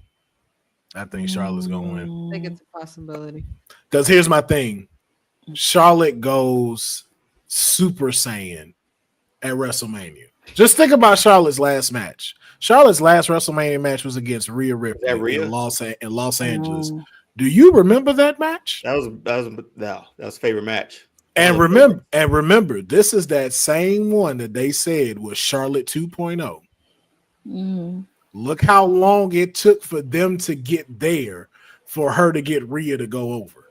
And remember what she did to her at that last, WrestleMania when we were in Pandemic Mania. She took the NXT title from her. Yeah. And now you got night.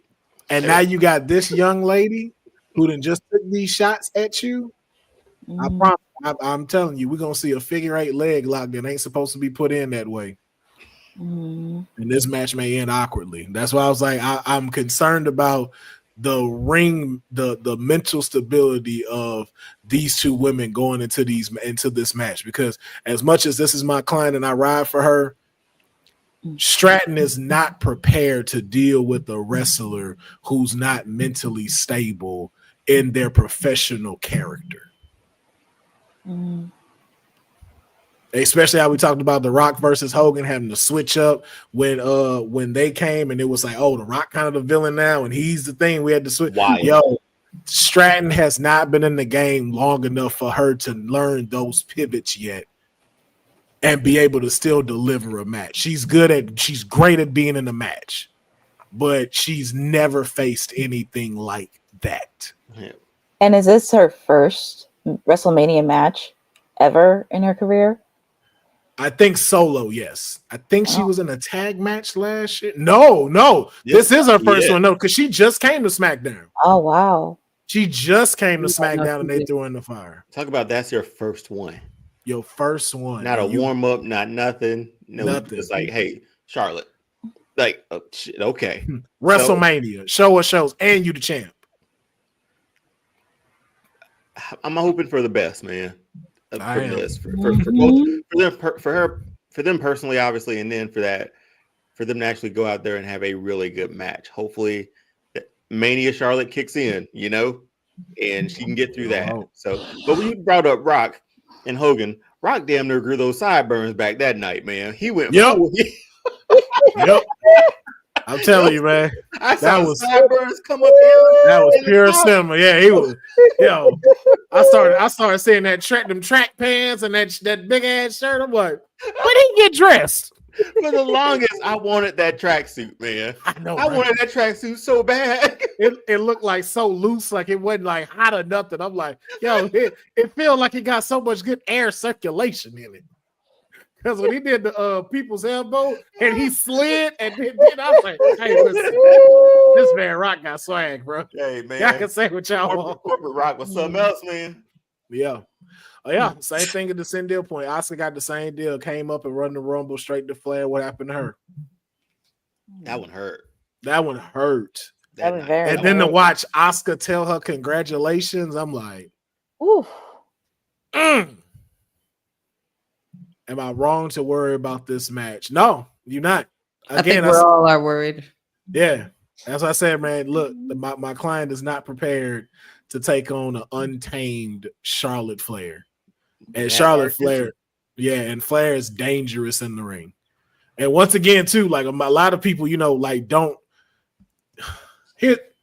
lot of people don't know what it's like to be in the ring, especially when you got beef. Mm-hmm. And I'll take Bret Hart and Shawn Michaels, for example. Yeah, I'm bringing your guy up again. Great in the ring, terrible at backstage. Terrible. But the one thing Bret had? Bret would never do that shit in the ring. No. Bret could not stand your ass, but Bret will keep it professional. Bret will never put you in fucking danger. He could not stand you, but he will protect you. He will protect you at all costs. That's what I'm worried about when it comes to this. And even so, when you're when you can't stand one another and you're in the ring, you start to give some cheap shots. Like your punches are a little more stiff. Potatoes. Yeah, your holds are a little bit more aggressive. Them suplexes or snaps are a little bit harder. You're like, all right, bro, you got one more time before I hit you with a receipt. And I'm gonna smack the taste out your mouth and have to navigate through that. Tiffany Stratton has never had to go through that ever. And this is gonna be very interesting, but also scary. Well, they got our attention. They do got our attention. For good or bad, they got our attention. Trending news for an hour and a half. Yeah. We gotta keep it, honey. We got it. And listen, it was a deep topic, but we It was are gonna worth it keep though. Yeah, gonna it keep was it worth pushing. it. It was worth it. And we're gonna get into something a little more light now. Let's Honey's get about out. this draft. That's all she came to. That's I all know, she right? showed I up know, tonight. right? That's the I only. know, right? That's all she worried about. Be like, yo, what's up with this draft? What's up with this fucking draft?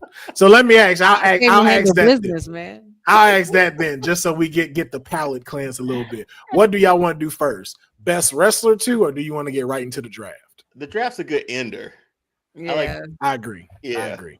Well, then we will stick with it. Then our next segment that we have, obviously Courtney is sticking around, so she'll be a correspondent for the draft and whatnot.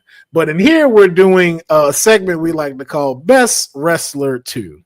And if you've seen it, this is where we pick a scenario and which wrestlers would be the best to handle these scenarios. And so we have, I think, 3, maybe 4 scenarios today.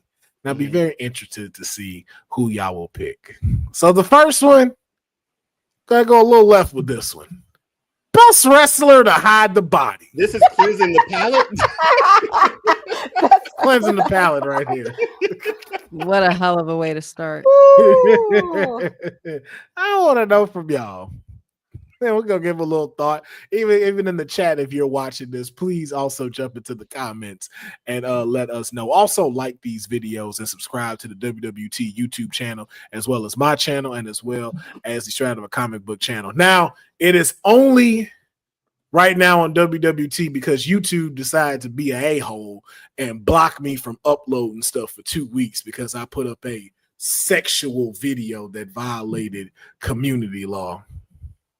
What? What was the video? It's the video. Y'all watch my Instagram. You remember the one with the dude parkoured and ran through the bathroom? Yeah. Apparently, that was sexual nudity. Really? Somebody out there is a hater. Somebody out there hated. Yeah, they all. Y'all could go step on a fucking Lego. Thank you, honey. They also took my. They also With my took my tag other team one. partner. They also took my other video down when I was cussing out Marvel's Doomsday for revealing all of that stuff. Oh yeah. I had two Disney cunts just trying to be up in my damn comments like they was doing something. No, I'm like, man. I'm like, y'all. Hey, listen. First of all, both of y'all. First of all, how a wife and a husband both in the comments coming at me as in separate stuff, and then how your husband gonna act like he on my side and then switch up? Heel turned on you, man. Yeah, Right? I went clicked on this page. It's him and that same woman with Disney ears hugged up, hugging each other. I'm like, oh, fuck both of you bottom bitches. Like, man, hey. Like, you're just being so negative. You're the only one that thinks this. I'm like, no, I'm not. First and foremost, you can see in the comments clearly. And they reported it. All because I said one thing that I thought was funny. I was like, y'all need to get y'all fat asses up and go to the movies. Is it not funny when a fat person calls somebody else fat? That shit is hilarious. I used to do that in high school. Like, a dude be skinny, and I'd be like, shut your fat ass up.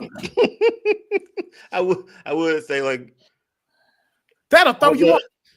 See? Just like that. I was about to say, well, let's get back to who we buried dead bodies with, but that doesn't even sound good. I know. It's like, hey, listen, we get through all the cringe part first. Nah, these are good topics. Cringe mania right here, boy. My first pick is Mark Briscoe.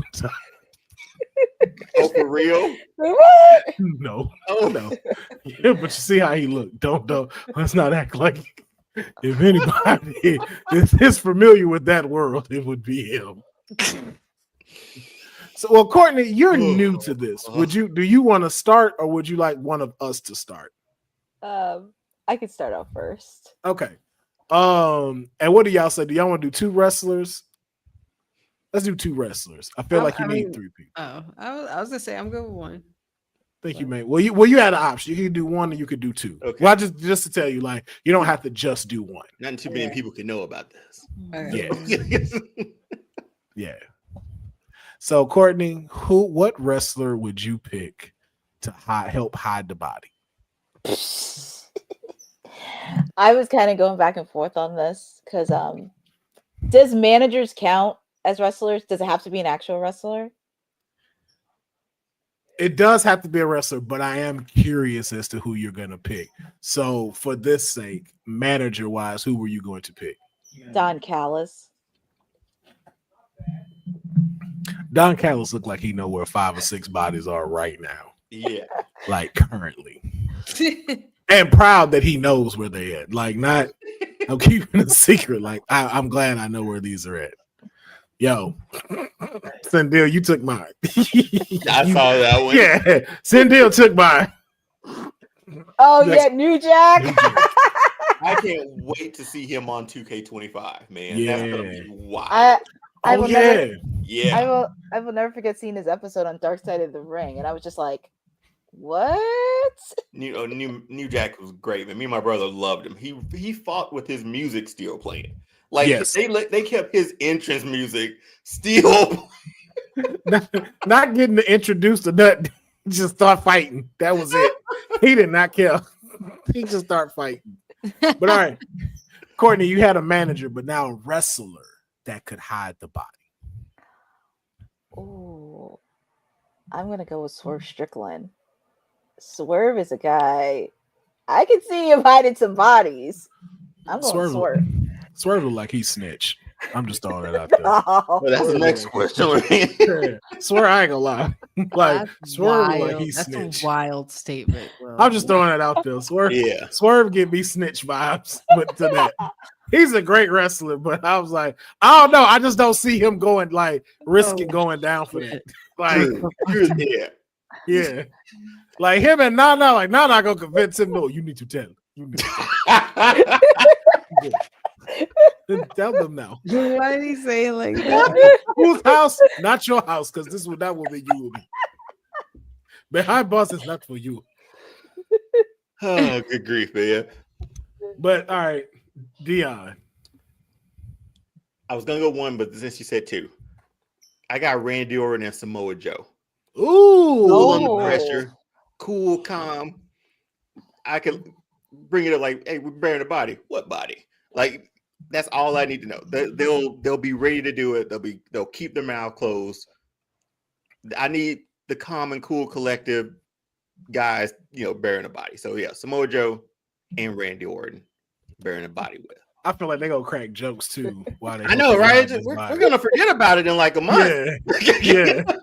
Like I feel like they're gonna do some off the wall violent shit, but they're gonna be joking about it. Like low key in the picture, I can see Randy Orton standing right there with that shoulder. Like I'm not gonna lie, like it just looked like that. Yeah, well, those are my two picks. All right, honey. I mean, I can't think of anybody better to dig a grave and hide a body than Undertaker. So he's gonna be one of my picks. Okay. And the first get questions asked by the detectives. Like Taker, come on in here. And then the other, I think I'm gonna have to go R-Truth. Why? Because he gonna forget? Yes. Yeah. Because he's gonna bury it and not remember. He'll dig up a different spot. He's gonna be digging up the beach. Yeah. Be like, listen, I got the grave ready. Let's go. Where are you? I'm at the beach, like y'all said. Right. No, What? Beach street. Beach is what. Yeah, but I go with Taker and R-Truth. I beat all of the streets to get over here. So what are we doing? I don't know. I'm with Deonne. I feel like Undertaker gonna be the first one called in as a suspect. Witnesses said they saw a 7-foot dude with a big black hat and a leather trench coat walking off, and all they kept hearing was gong music going off. And it's somewhere where we found the body. You fit the MO. You fit the MO. The moon was out, fog was out. For some reason, the sky was purple. From what witnesses said. Me, I'm going with the Acolytes, Bradshaw and Farouk. That's a good one. Yeah, that's a good pick. APA, hell I like yeah. that. APA. Hey, PA, let's do this and then go play poker. Poker and drink beer. Yep. I feel like this has happened several times with the two of them as well. I feel like it. The bar fights they've probably gotten into. Yeah. Bradshaw just remind me of a dude that'll tell them throw the dude in the river and let's go. Real quick. You're like, he not breathing, throw him over there. What? Yeah, you just say he fell over. His eyes closed. And you beat him up. Run through him over. He slipped. He slipped.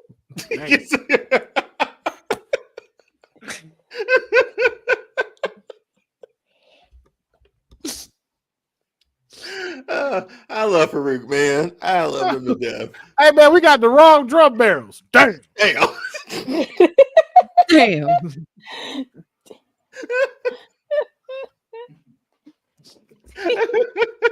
That's how we gonna get caught. They're like, sir, we heard him say damn 653 times during this body being hidden. Yeah. We know it was y'all. We knew it was y'all. Oh man. Oh man. All right. This one is a little bit more light for this next one. Okay. So we can, pick it up a little bit. Best wrestler to do a buddy cop movie. Now, you can either select between you and the wrestler or two wrestlers that would make a good buddy cop movie. I got mine. I've been wanting this for years. Okay. Deonne, you are first then. Same with the buddy cop comedies, Austin and Rock. I think that would be hilarious. You got the cool guy in the Rock. It's basically, I wouldn't say Bad Boys, but you got Rock as the cool guy. And then Austin is like the Texas Ranger or something that came into Miami to figure out or hunt down somebody. I was like, that would be funny. That's damn near Bad Boys. They have chemistry in the ring. They'd have chemistry there. Rock, Austin, the body in a buddy cop comedy. Not sure what I call it though. Let me think. Think on that. Honey, your pick. I'm gonna pick two superstars, but that I would be like a buddy cop movie, and not necessarily them together. Also, it's a trio. Like, no, not necessarily a trio, but like me. Well, I'm picking. You said two different ones with you. Yeah, with Beverly Hills Cop. Like I would be paired up with. Yeah. Seth Rollins. For some reason, I feel like he would be a good wild card. He gives me Martin Riggs in Lethal Weapon. I got you, Riggs. And I'm the one that's chasing him down, trying to be like, "You crazy son of a bitch, get your ass back over here." Boy, honey, that's the funniest part of that. The beginning of Lethal Weapon. What? Yes. 3. So, with the ass in the car, when he had to cluck like a chicken. So good. So good. But that and let's see. I feel like I said Stone. I think Stone Cold would be good. A good buddy cop movie. I mean, like, I understand you went the route with The Rock, but like I would have to be like the cop that has to keep him at bay because he's just too hot-headed. You know what I mean? Like, he's just that Texan cop that's too hot-headed that you can't get a hold of him. He's already like 10 steps ahead of you are getting shit done. Dangling somebody off a building. You know, that type of thing. Yeah. But yeah, I would pick Stone Cold and Seth Rollins. Stone Cold and Seth Rollins. That would be, I would go see that. I would definitely without a doubt. Stone Cold or anything I had to go see because I like this straight to DVD movies, man. If Condemned came out in the movie theaters, I would have seen it. It didn't, or what? I thought it went straight to DVD. Oh, I think it came out. I think this was time when they were dropping movies. Like, what? I think there was one that came out. Yeah. No. It came straight to DVD. No, it didn't. It came straight to DVD. Yeah. See No Evil was the only one that came to theaters. The Condemned dropped on DVD. Really? Yeah. I liked all this straight to DVD. I remember that because I rented it on DVD and it was good. Like, such a great movie. That was a good movie. Like, I don't know why people hated on that. There's one you should watch. It's called Hunt to Kill. I think that's the name of it. Where Austin is like somebody is lost in like the woods and he's like out there hunting or something like that. He kills this guy. Like he walks his 4-wheeler into this guy, man. hilarious. But I liked all of his straight DVD movies. I wish he'd make more. Oh yeah. Courtney, your pick. This is actually going to be an interesting one. So for the wild card pick, I don't know why, but I'm going with freshly squeezed Orange Cassidy. He got the shades on, but I can see. Don't underestimate his looks because he's smarter than what people think. So he has his wits. And for the serious one, I don't know why, but I would like to see Damian Priest as a serious one. Because anytime he's serious, he's just so serious. Yeah. And R-Truth tried to get him to break character, and it was just like he just had a straight face. I can see Damian Priest being serious. Also, MJF in a buddy cop movie would be hysterical too. Oh yeah, that's true. Yeah. I can see him not starring as it, but like kind of how like in Bad Boys we had the two Hispanic dudes as the cop duo. Yes, I can see MJF talking so much shit and just dropping one-liners and leaving. Oh, he'd be hilarious doing that. Yeah, that guy for sure. Yeah. I'm gonna do the two pairing with not including myself. I'm going with The Miz and Batista.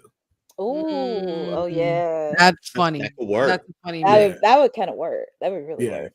I think The Miz and Batista, I think they have enough humor between one another where it would work and the action would just be insane.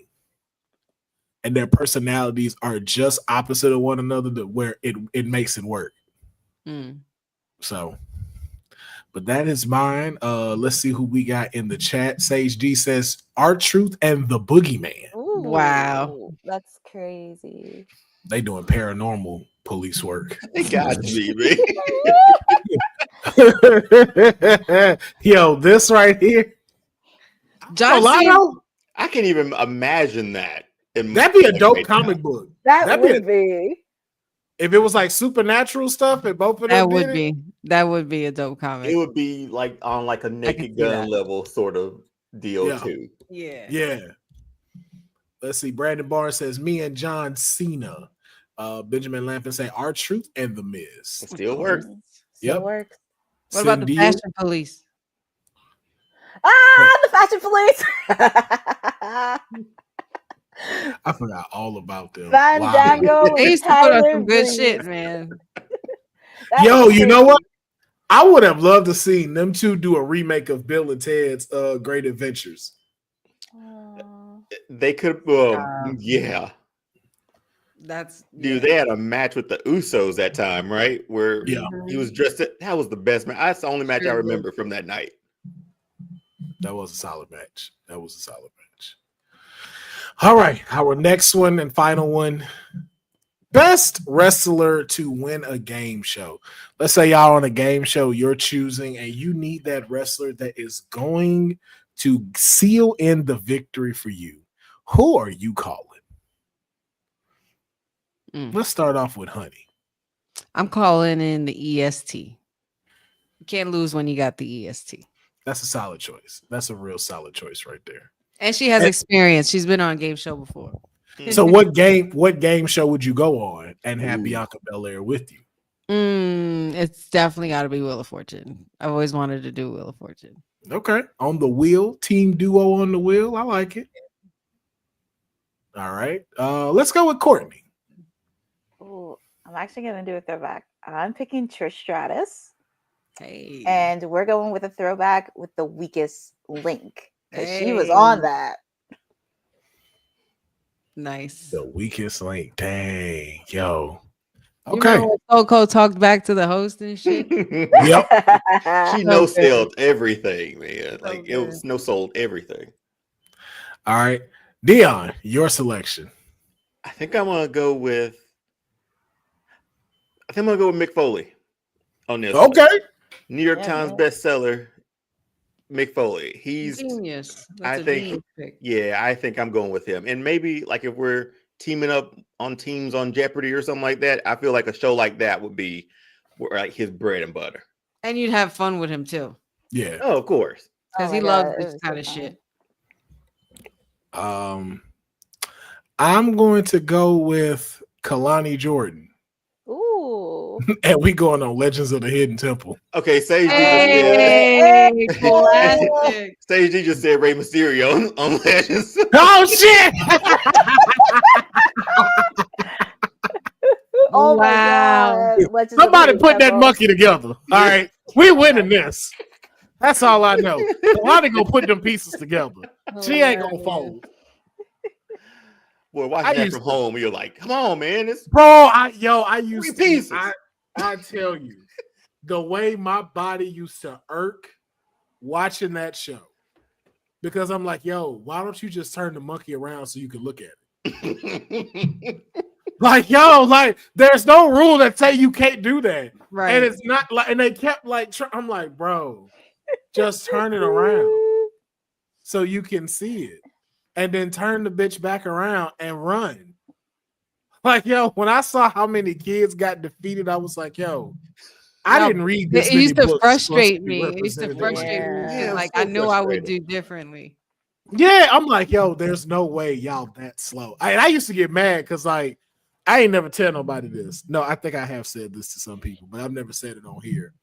I had a chance to be on the show. Nice. I had a chance to be on the show. Aw. My mom, my dad's originally from Jacksonville, Florida. We were out there visiting and we went to Orlando and they were having auditions for them and stuff for Nickelodeon's Guts and Legends of the Hidden Temple. Oh my God. And I was like, yo, Bob, I want to go. I want to try out. Can I please go over there? She was like, boy, we ain't got no time to be going no damn to try out for no show. Because then how you going to get back? Yeah, because you're just vacationing, right? Or just visiting. Oh. I didn't hear none of that. All I heard was, okay, you don't love me. That's what that, okay. Right. Wow. If that's what you did. That was what you were doing, then that's cool. Okay. I'm glad we know. Aw. But now, see, it's an all moment, but also to be fair, they were taking me to Disney World. No matter of fact, reverse that. I was not being taken to Disney World, and I figured that out when I got older. My mom wanted to go to Disney World, and my daddy was taking her to go to Disney World. This didn't have shit to do with me. Wow. I figured that out. This didn't have nothing to do with me. It's like, Where well, we gonna take you? we also got this child with us, so I guess we gotta bring him too, because we can't just leave him at your daddy's house. Hey, I feel bad because me and Emily have already talked about our next Disney trip, and Mm. it's not because of Xander.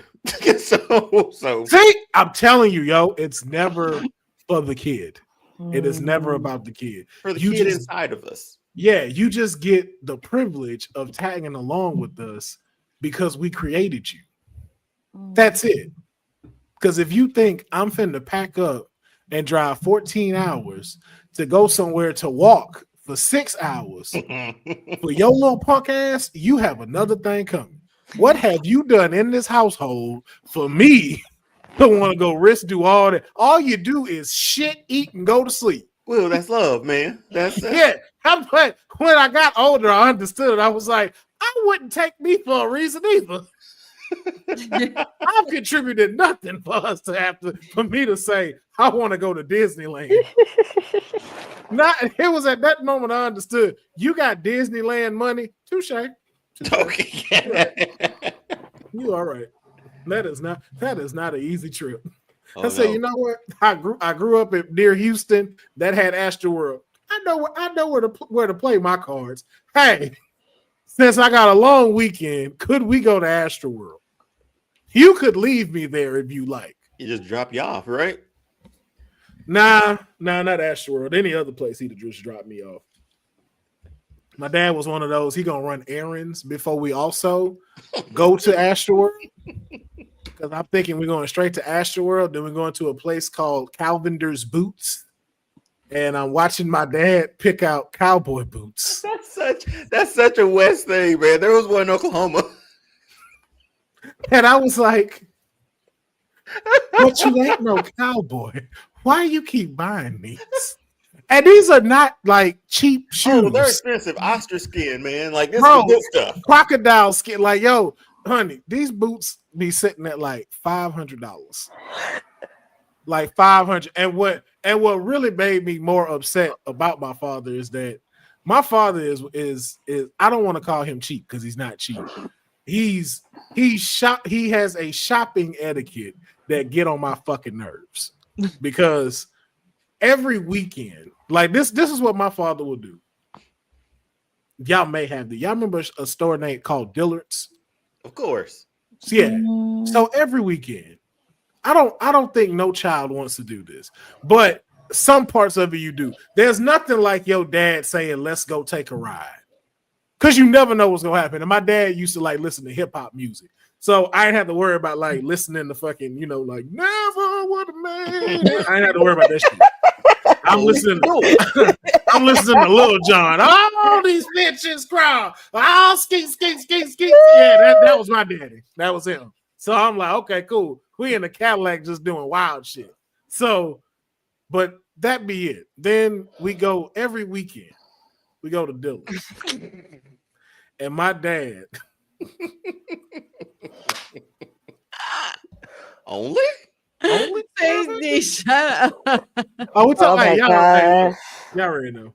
Oh my goodness. What was it? Honey McDuck? Was that Honey it? McDuck, man. You know what I'm saying? we know they got that closet full of gold coins now. She's like, I ain't got a pool yet, but I can just fall back on. Because he said these shoes are $500. Sage D was like, honey, only 500. So we go to Dillard's, and my dad would see something he want. Most of the time it'd be the Polo, Tommy Hilfiger, or this other group called Roundtree in York. Don't ask me why I remember that brand. No one else does. But that's how much it's burned into my head. Let's say, Deonne, let me ask you a question. If you see a shirt that you like, what normally transpires if you see a shirt that you like in Dillard's? I might grab it. I might buy it. Okay. Not my dad. Because in my dad's eyes, it's going to go on sale. It's going And not only is it going to go on sale, but he's going to go through 3 tiers of these sales. Because we all know, first is 10%. Give it another week, it's 20%. Give it about another 2 weeks, we at 30%. Mm-mm. And so this is where we get to the part where you either gonna get it or you're gonna lose it, because it might drop to 50. Yeah, the Can shirt you gonna be out imagine? of style by the time he buys. Can you imagine being a child going for fucking 4 weeks straight, looking to see if he gonna buy this fucking blue polo shirt that has just been dropping in price for almost 46 days? And getting pissed off if it got bought. I knew I should have bought that damn shirt. Shit. Oh my I god. should have got it last week when I was going up there. And you just sitting there like, I want to go home. Right. Yeah, Right. I just want McDonald's. I was like, I just want to go home. I used to say shit he didn't even believe me. Like, yo, Pop, this all cool, but man, that trash ain't gonna take out itself. And, I got responsibilities now. I got to take back care of the house. So how much longer we gonna be here? Because that living room not gonna paint itself. I know I'm 12, but trying to get home, man. Yeah, that living room not gonna paint was itself. Yeah, man. Didn't you tell me cut the grass this weekend? I ain't even got a chance to do that yet. I need to go cut the grass. Dillard's was not it, man. Dillard's was not it. Good grief. At all. There wasn't nothing exciting about Dillard's whatsoever. And we had a 1-floor Dillard's, not an elevator, not a 2-one where you could ride the escalator up and have a little fun. No. Everything about that place just screams nothing for a child. Even the child section didn't look like it was for kids. It was just shirts. That was it. Shirts, pants, and shit on sale. A warehouse of shit. And the perfume and cologne section. And him asking me dumbass question, boy, what you know about this type of cologne right here? I obviously don't know shit about this. I obviously don't. Only place I get cologne is from you. Clearly, I don't know anything about this. I really don't care at the moment. I'm also 10 years old. Why do I care about this? Oh, so you don't want to be out here smelling good? That's what soap is for. Who the fuck am I? Who am I going to impress putting on cologne? My friends? We are about to jump over a sewage ditch when I get home. Do you think they give a fuck that I'm putting on Givenchy cologne to do that? See, that's why I don't tell you nothing now, because you think you know everything. You know what? Go wait your ass in the car. You know what? Where the keys at? I'm gonna go where I'm supposed to be, and that's in the passenger side until it's time to go. And I know, just crack the window down a little bit so don't nobody come snatch me.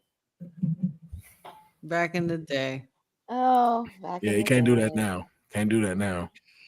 Can't tell your kids you don't know shit, because then somebody like, you're not supposed to talk to them like that. You're supposed to encourage them. Fuck these kids. Okay. Wow. we had to draft yet, man. Besides being cute, this little one has contributed nothing to this household. Being cute. But cuteness. That's about it. And I can't buy nothing at McDonald's with cuteness. Okay. That's straight. Yeah. It works for him because he gets a free Happy Meal when I come up here because they think he's so cute. But it doesn't extend to the Big Mac. Dillis was Toys R Us for people in No, that was Sharper Image. Goodbye. That was Sharper Image. God. We're gonna move on. We're gonna move on now. Oh Because if you know Sharper Image. Okay. We're now entering into the draft. All right. Oh, good grief. Oh, my Good apologies. grief. My apologies. Ooh. We're here. Yes, we are. So let's start again. Let me pull up the past. Round 1, round 2, 3, and 4. Just so that way our managers as well remember exactly where they are in the draft. And of course, you know, Honey is running SmackDown. I'm running NXT. Deonne is running Monday Night Raw. And Courtney is doing AEW, who's not a part of this draft whatsoever. Because I don't think no one cared about who would get drafted there. But we might do that at another draft. Like the 2026 draft, we may include AEW. Just Or might. maybe Courtney will come to her senses and come on home. I Who knows? Oh my God. Whichever one comes first. Okay. Whichever one comes first. But in round 1 for Monday Night Raw, Deonne came out the gate swinging. Stephanie Vaquer is his number 1 draft pick. Roman Reigns, Rhea Ripley, Obafemi, AJ Styles. For round 2, he had Moose, Tiffany Stratton, LA Knight, Braun Breaker, and Sol Ruka. For me on the NXT side, my number 1 draft pick was the American Nightmare Cody Rhodes, along with Bianca Belair, Jessica Fatu, Joe Hendry, and Zelina Vega. Just Round 2. my first pick. That's why they wait for me to go last. Yeah. Go ahead. Wait, what are we talking about? What we just I said, you always announce me to go last because y'all ready to go. And for Honey's round 1, her first pick, Matt Cardona. We just Well, he's just reading I'm from just- left to right. Excuse me for leading from left to right. Excuse me for doing it in order. Monday, Tuesday, Friday. So I didn't know we had to start off with Friday and go back. And honey, pardon me. If you needed to go first, I No, would have no. done it first. I'll start off first with you in round 3 and 4. Now, please I'm don't. kidding. I'm totally We kidding. don't. We can't left to right like we I'm normally busted. I'm busted. I'm totally kidding. In my round 2, Montez Ford, Liv Morgan, the Wyatt 6, Drew McIntyre, and Io Sky. Honey on SmackDown. See, this your fault because you set me up for this. And it's just funny. Her number 1 draft pick was Matt Cardona, followed by Roxanne Perez, Dominic Mysterio, Asuka, and Penta.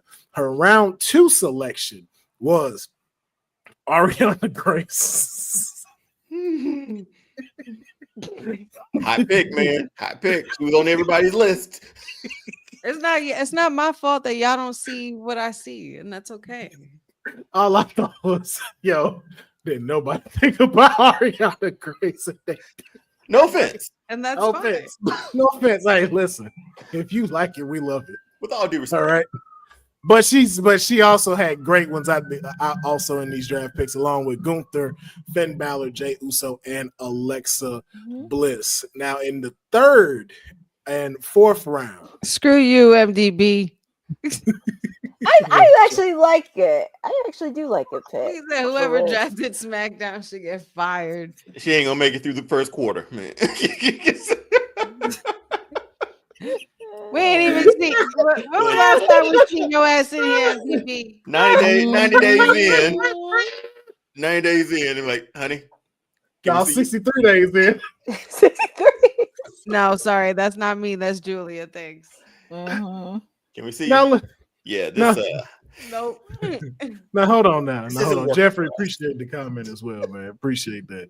Now, round 3, though, she definitely came out swinging, which is why I can't agree that she gonna get let go. Because in round 3, she picked up CM Punk, Randy Orton, Jade Cargill, Nia Jax, and Ethan Page. And in round 4, she got Naomi, Chelsea Green, Jada Parker, Shinsuke Nakamura, and the Hardys. Moving on to my NXT picks, I picked Bronson Reed, Karrion Kross, Kevin Owens, The Rock, The New Day, Ray Phoenix in my round 4 pick, Logan Paul, Damian Priest, Ilya Dragunov, and the T-Moo Bloodline. That is Tonga and Tamalonga, as well as Jacob Fatu.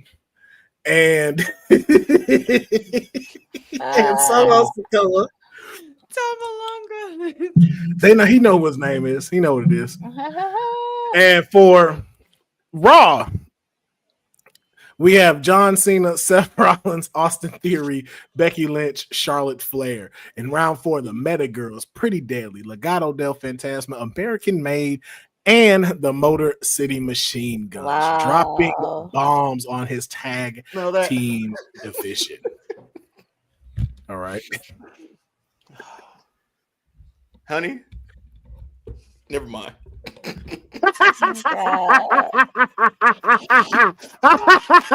I'm sorry, honey. My bad. It wasn't supposed to be that funny, but damn. Oh shit! Now, Courtney, I'll ask you this weekend. Betty. Your thoughts on the draft so far, and who do you feel has the edge between the 3 brands? These are actually some solid picks so far, because I know there's a few happening in the next round, but woo!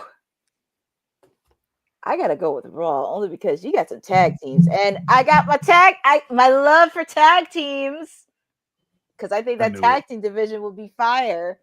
That's my love right there. Ratings through the roof. Screw you. Through the roof. Every fucking faction. You took everything. I got my notes. my pen. He said, I got my notes. Ready to go. I am. I know, because somebody took Chelsea Green. I'm surprised no one took Lyra Valkyria, the women's intercontinental champion. Hey, Courtney, hey, be quiet. Hey. You're supposed to be spectating. Hey. Sorry. No, you're supposed to be part of the studio audience. Wait a minute, hey. He said, hey. You should have seen Patsy just now. Patsy was like, no.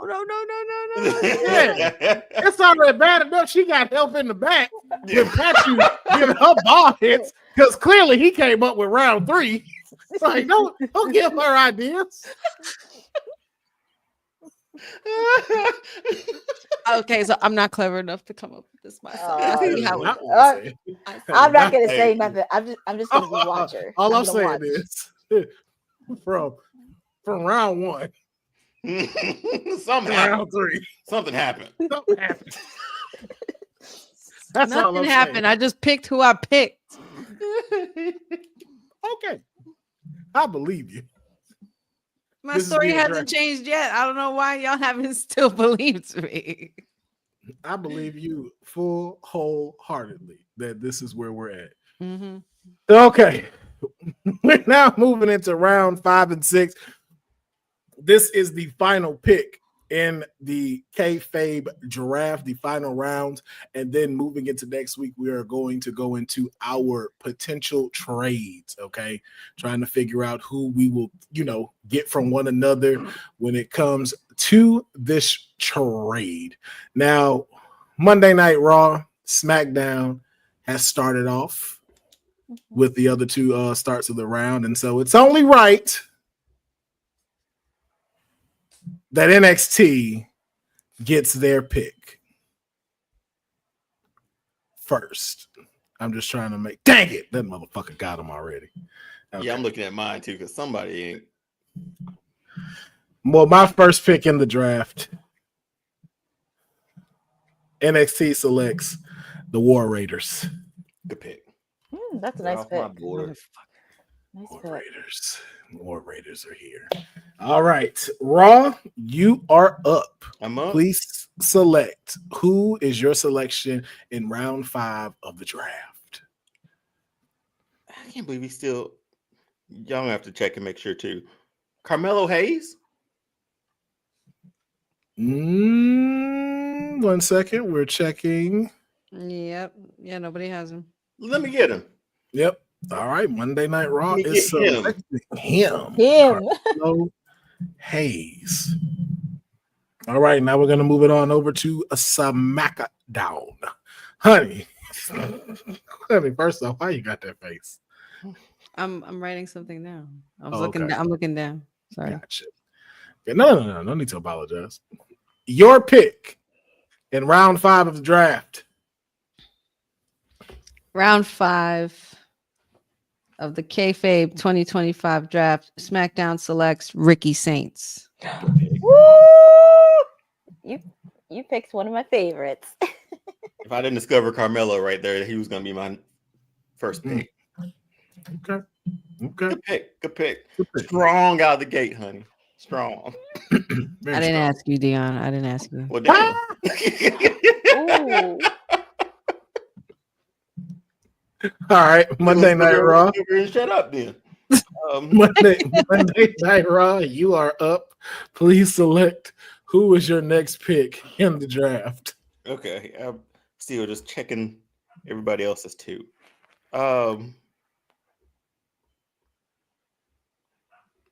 Gonna have to confirm for me on this one too. Bailey? Nobody's picked her up. Let me get her. Wow. Hey, Bailey. Ooh. Don't encourage this. I like bullshit. Courtney being here. Don't encourage this bullshit, Courtney. I know. But that was a cheer that was everywhere. Even when I NXT know. went to London. I know. Just don't do it with Deonne. Okay. She said just that, not him. Anybody but him. You could cheer for anyone else but him. Man. Oh, okay. Oh, she's gone.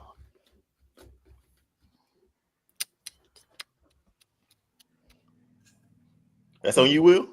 It is. It just got quiet. We're selecting. We're selecting.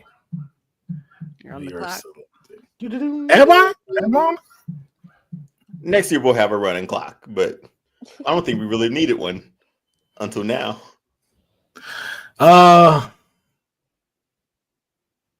My next pick in the draft, NXT selects Piper Niven. Good pick.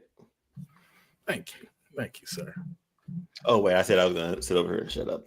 My bad. I take that. Well, no. I mean, I'm complimenting yours, man. That's Clearly honey. With you lied. Okay. Yeah, honey, you're next. You're picking the draft.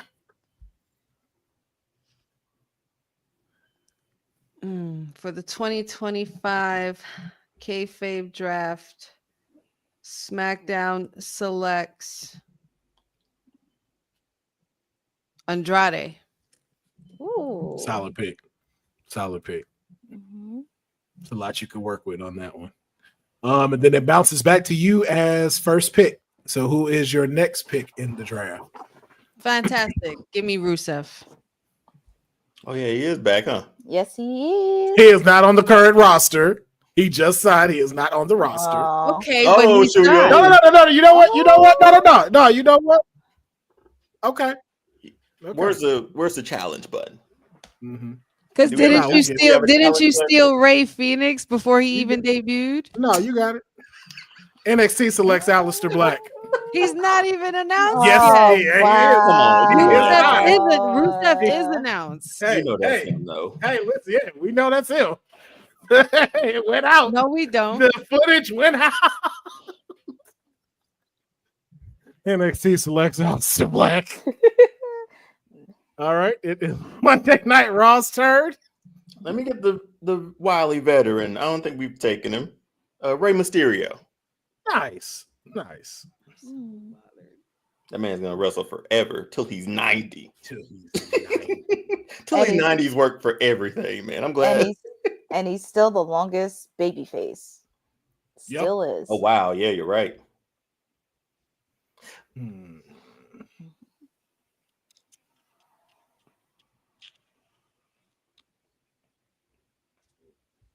I'm glad I locked up who I had to lock up early. let me see. I'm just trying to check. All right. NXT picks Raquel Rodriguez. Good pick. All right, and then it goes back to SmackDown again. SmackDown, who is your fourth pick? For the Kayfabe 2025 draft, SmackDown selects Trick Williams. You could have him. Yeah, I was surprised he was still on the board. You could have him. I honestly was really surprised. But okay. No, I'm not. You can have him. Take him. Please. I think I just lock up trade assets here on out. All right. Rod, it's your turn. Please make your selection. Let me get Sami Zayn. All right, Sami Zayn staying on Raw. And then it goes back to you for the final pick. Oh, please select.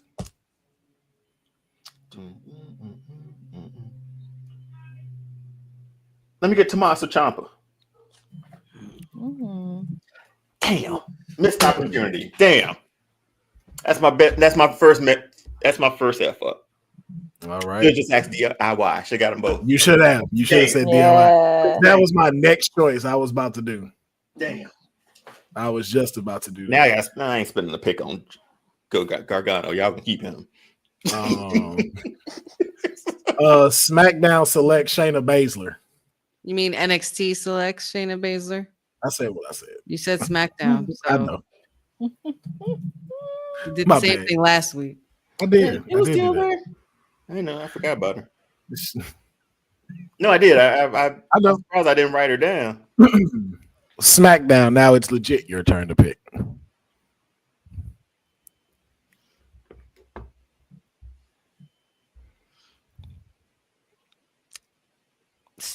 For the Kayfabe 2025 draft, SmackDown selects Julia. Once again, you can have her too. You can definitely have that. All right, that is the pick for round 5. Pretty solid. This is, we know this is the cleanup here, but pretty solid picks. SmackDown we'll go with first. Round 5 is Ricky Saints, Andrade, Rusev, Trick Williams, and Julia. And for NXT, we have the War Raiders, Piper Niven, Aleister Black, Raquel Rodriguez, and Shayna Baszler. And for Raw, we have Carmelo Hayes, Bayley, Rey Mysterio, Sami Zayn, and Tommaso Ciampa. Courtney, your thoughts on the round 5 of the draft? This was actually pretty solid. But Ricky, honey, you chose my guy, Ricky. You chose Ricky. But he's only the hottest commodity just arrived to NXT. Taking it in the 5th round. But that's either here nor there. But it was. Weren't you supposed to be doing something, Deonne? But it was solid picks all around. I will say it was definitely solid picks. But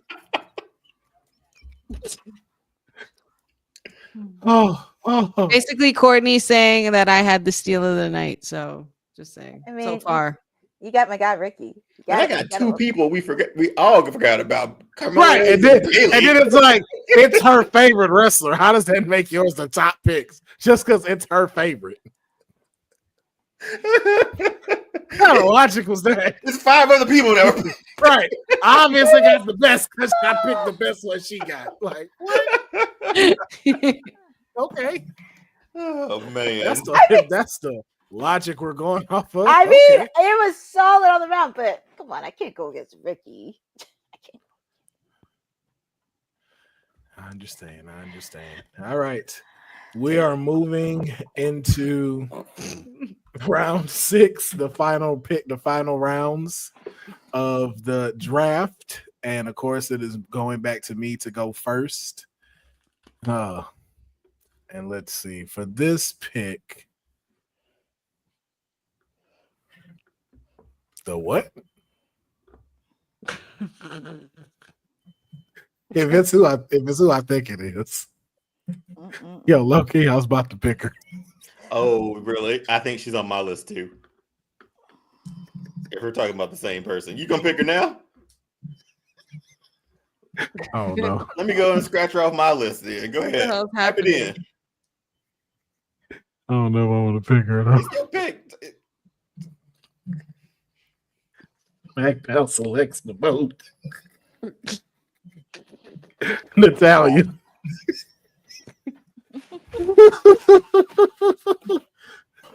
I'm gonna do wonders for the boat. Don't you worry.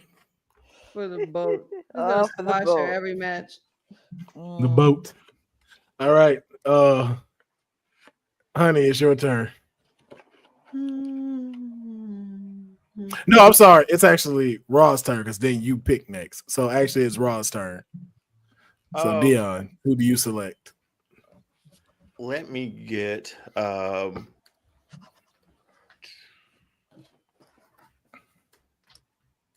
just need to make sure. Okay, let me get. Can I get Fatal Influence? Damn. Jesus Christ. I'm gonna take all 3 of them. You dirty motherfucker. Damn, bro. Y'all just demolished my women's division. Shit. Boy, call me the game, man. Damn, y'all lucky I got some come up stuff coming. Oh, good. All right, SmackDown, your selection.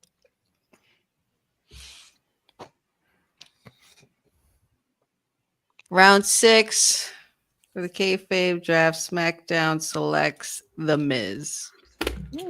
Solid. That was solid. That is a solid pick. And then it's back on you again. You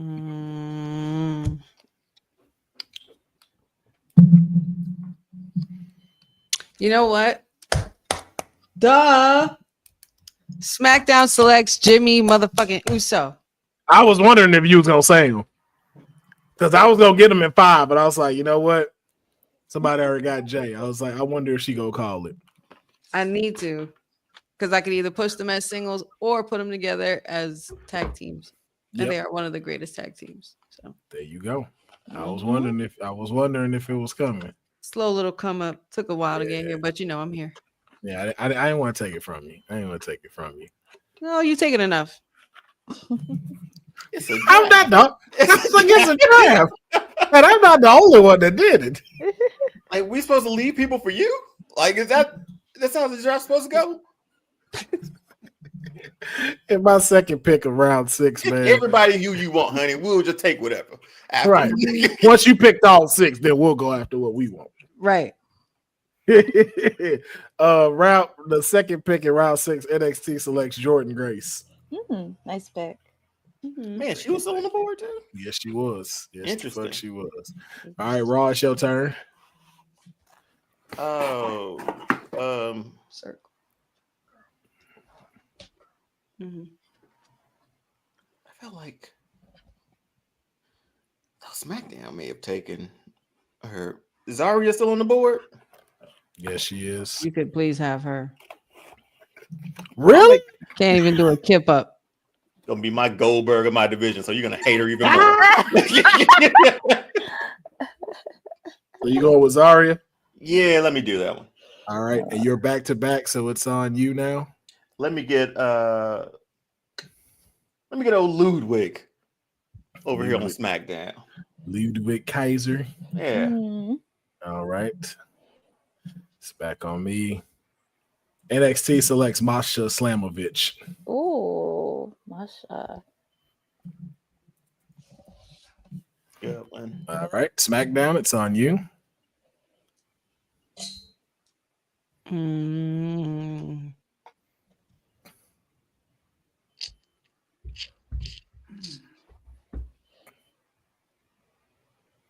SmackDown selects Pete Dunne.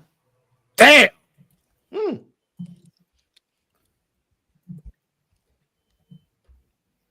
Damn. That's what I was about to pick next. That's what I was about to pick next, man. Fuck. All right, it's back on me. That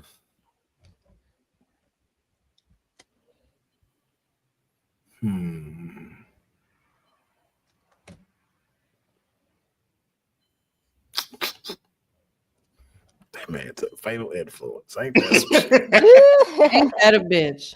Wow. NXT selects. Has she been taken? Go ahead and say it. I got the list too. You got what? I said I got the list out too. Oh, okay. Dakota Kai. She's still out there. Yeah. SmackDown selects Dakota Kai. I mean, NXT selects Dakota Kai. You love SmackDown, huh? I do love SmackDown. I do love SmackDown. I have no job. It sounds like you're getting sick of NXT already. Really started. Or that I could run both of them since SmackDown picked Matt Cardona as their first pick. Maybe I feel I could do both Friday and Saturday. No, I think that would be too much workload for you. I don't know if you can handle all that by yourself. Listen, you just picked Andrade at round 5. I think I'll be fine. SmackDown, it's your turn.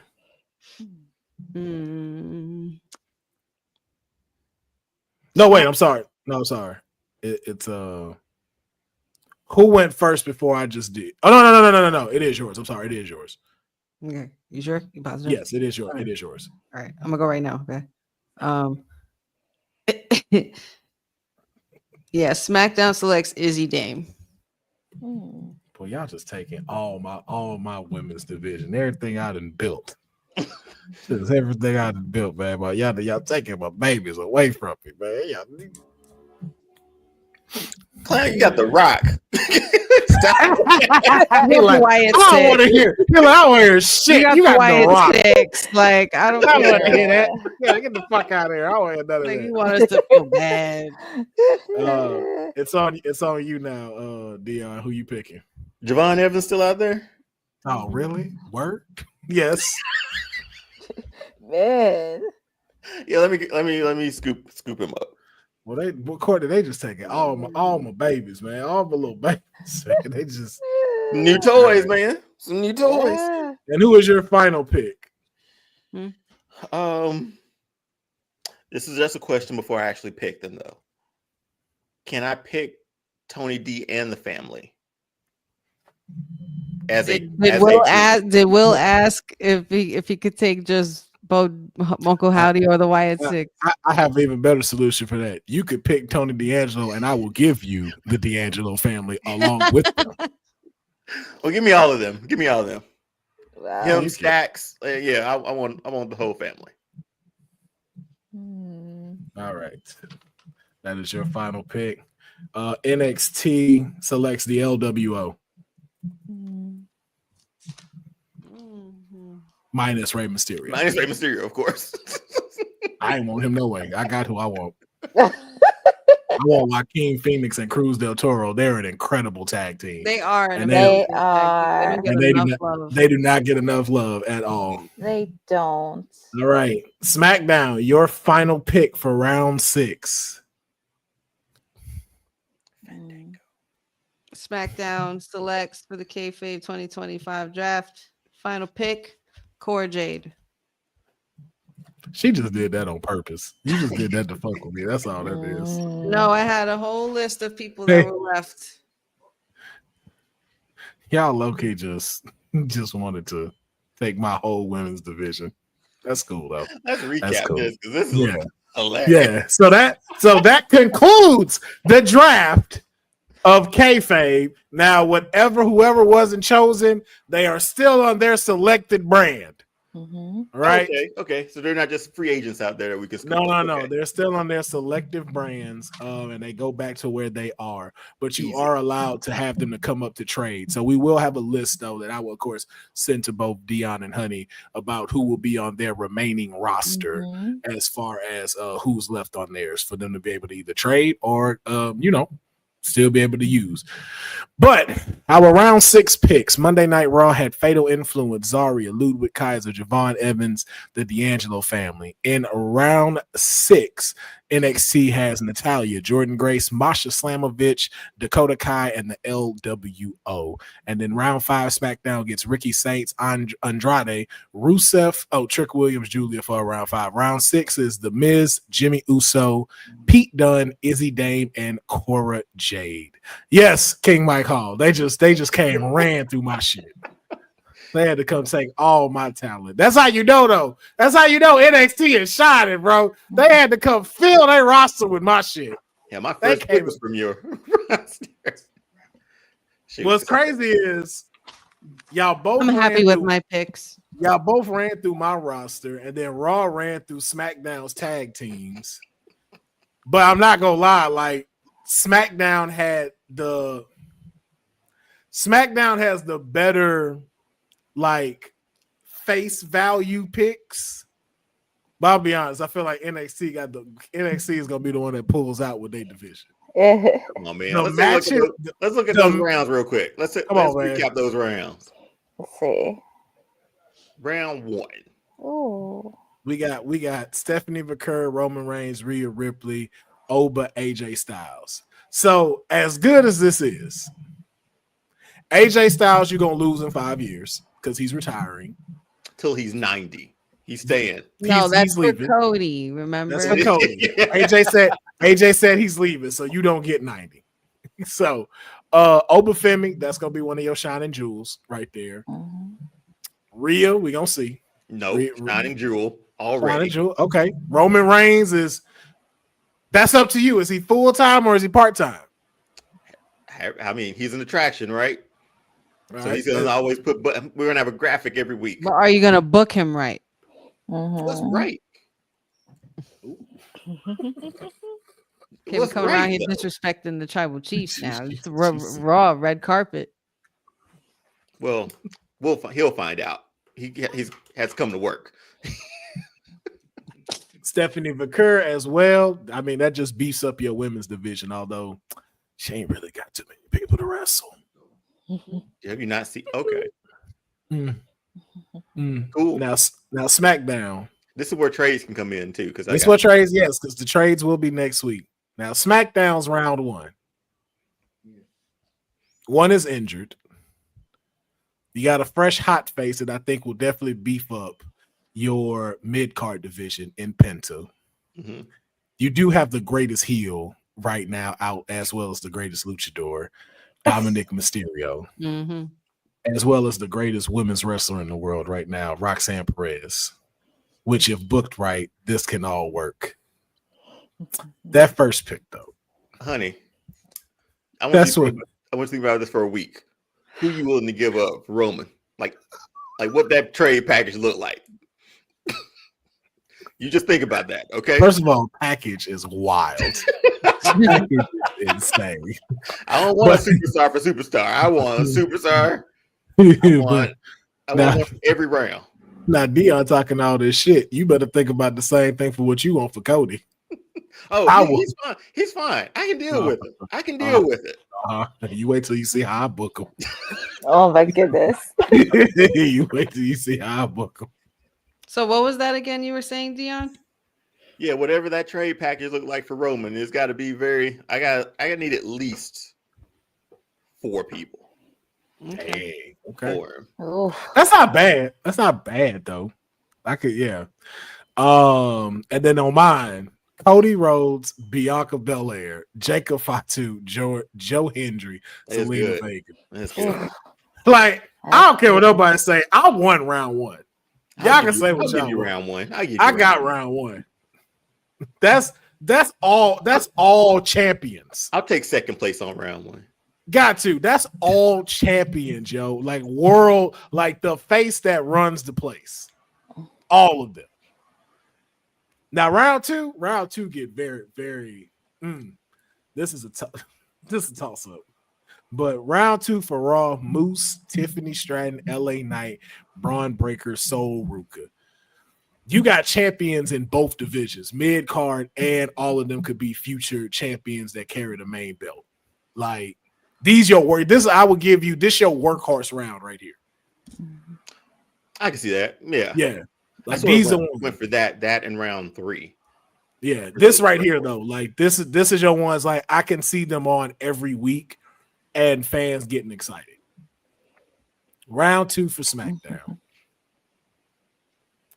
Ariana Grace, Gunther, Finn Balor, Jey Uso, Alexa Bliss. Now, I've been talking shit about this round two, but I'm gonna be honest. If Honey makes Ariana into a Chelsea Green, she's won. She's won with that. That's a good one because the liaison stuff she doing at TNA is hilarious. And that was the first thing I said when I picked her. I said I need my Chelsea Green. So that's exactly how she'd be booked. Well, hold on, because you're not gonna like where I'm going with this. So just oh boy. Round two though would not have picked this. This still brings your round two down just a tad, because it's round two. Everyone else though are former champions. Like you're not going wrong with Gunther. You're not going wrong with Finn Balor, especially if you book Finn Balor right. And Jey Uso is main event, so you already got the crowd. And Lil Miss Bliss is what, 6-time women's champion, maybe 5-time women's champion. So that's another solid, like that's a champions list outside of Ariana Grace. She's almost like the manager of this list. Penn Balor. Oh my. Penn Balor is disrespectful. Penn Balor. Disrespect. Disrespect, man. He be coming in hot after not being here for a while, huh? Yo. Man. Well, Angelo out. Dawkins is still out there. Dawkins he landed back where? SmackDown? Poor Dawkins just hanging. Dawkins just out here loose. Catering, waiting. Yeah. My round two: Montez Ford, Liv Morgan, the Wyatt Six, Drew McIntyre, and Io Sky. I'm ready for trades, man. No shit. Who are you telling? I'm just saying. Hey. Sit on this for until think about this for next week. Obo for Drew. Would you make that deal? Who you gotta think about that one? Who you gotta think about that one? That's a good trade. That's a good trade right there. Let me know what you think next week. That's a good trade right there. But I want to know what you give me for Roman. I'm waiting to see what Honey is proposing. Because I don't need 4. I got hitters. I don't need 4. I don't know, man. I mean, face of the place. I need him there. Okay. I need Roman there, man. Because you got Cody. Round 3 is really good too, because I ended up getting Cena and Seth. Yeah. As much as mine's hit, it's between me and Honey and who win this, if I'm being honest. Round 2 on Raw was great, but me and her got some hitters. And it's just Ariana Grace is what drops yours just by a tad. To you. But man, you got Alexa Bliss. Shit. It's just me. Y'all can give me y'all opinion, but I ain't gonna lie. I think Honey won round 2. What you think, Courtney?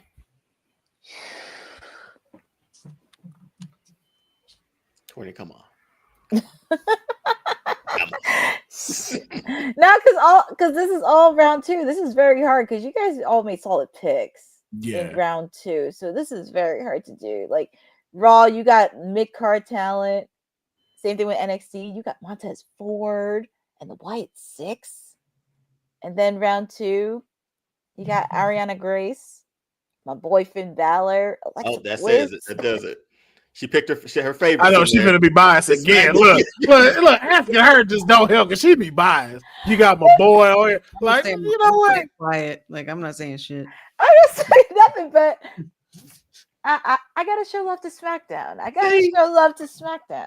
Just because her guy on there. Yeah. Just because her guy on there. One makes up for not watching it. I'm kidding, Courtney. No, she not. See how she do you? You wouldn't have got that from me in NXT today. Or over here on Raw. No. But no, I agree with that. I feel like I don't know. We gotta ask the chat because this Ariana Grace thing throwing me off. This Ariana Grace thing is I'm gonna give SmackDown round 2. Man. The side from Courtney says it all. Oh shit. What are we looking at for 3? Oh, 3 solid, man. Three is ridiculous. Raw has John Cena, Seth Rollins, Austin Theory, Becky Lynch, Charlotte Flair. All former champions in some type of way.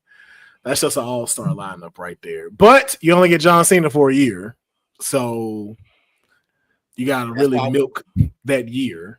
I'll milk it. Hey, that'd be fine.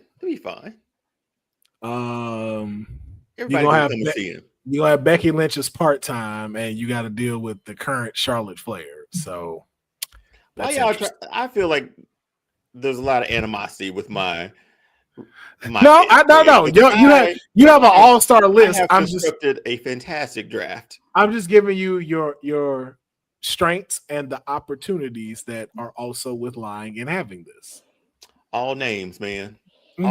Every name puts a butt in the seat. I wouldn't say that about Austin Theory, but all right. He puts a butt in the seat, and that'd be his in the back in catering. Not this time, man. Okay. I hope you turn him into a champion. I hope you turn him into the champion he deserves to be. Round 3, SmackDown. 5 people, honey, did not miss. True. In anyone. CM Punk, Randy Orton, Jade Cargill, Nia Jax, Ethan Page. You got the future. You got a women's champion. You got another future champion in Jade Cargill. You got the 14-time champion, and then CM Punk ass, which we know what he brings to the table.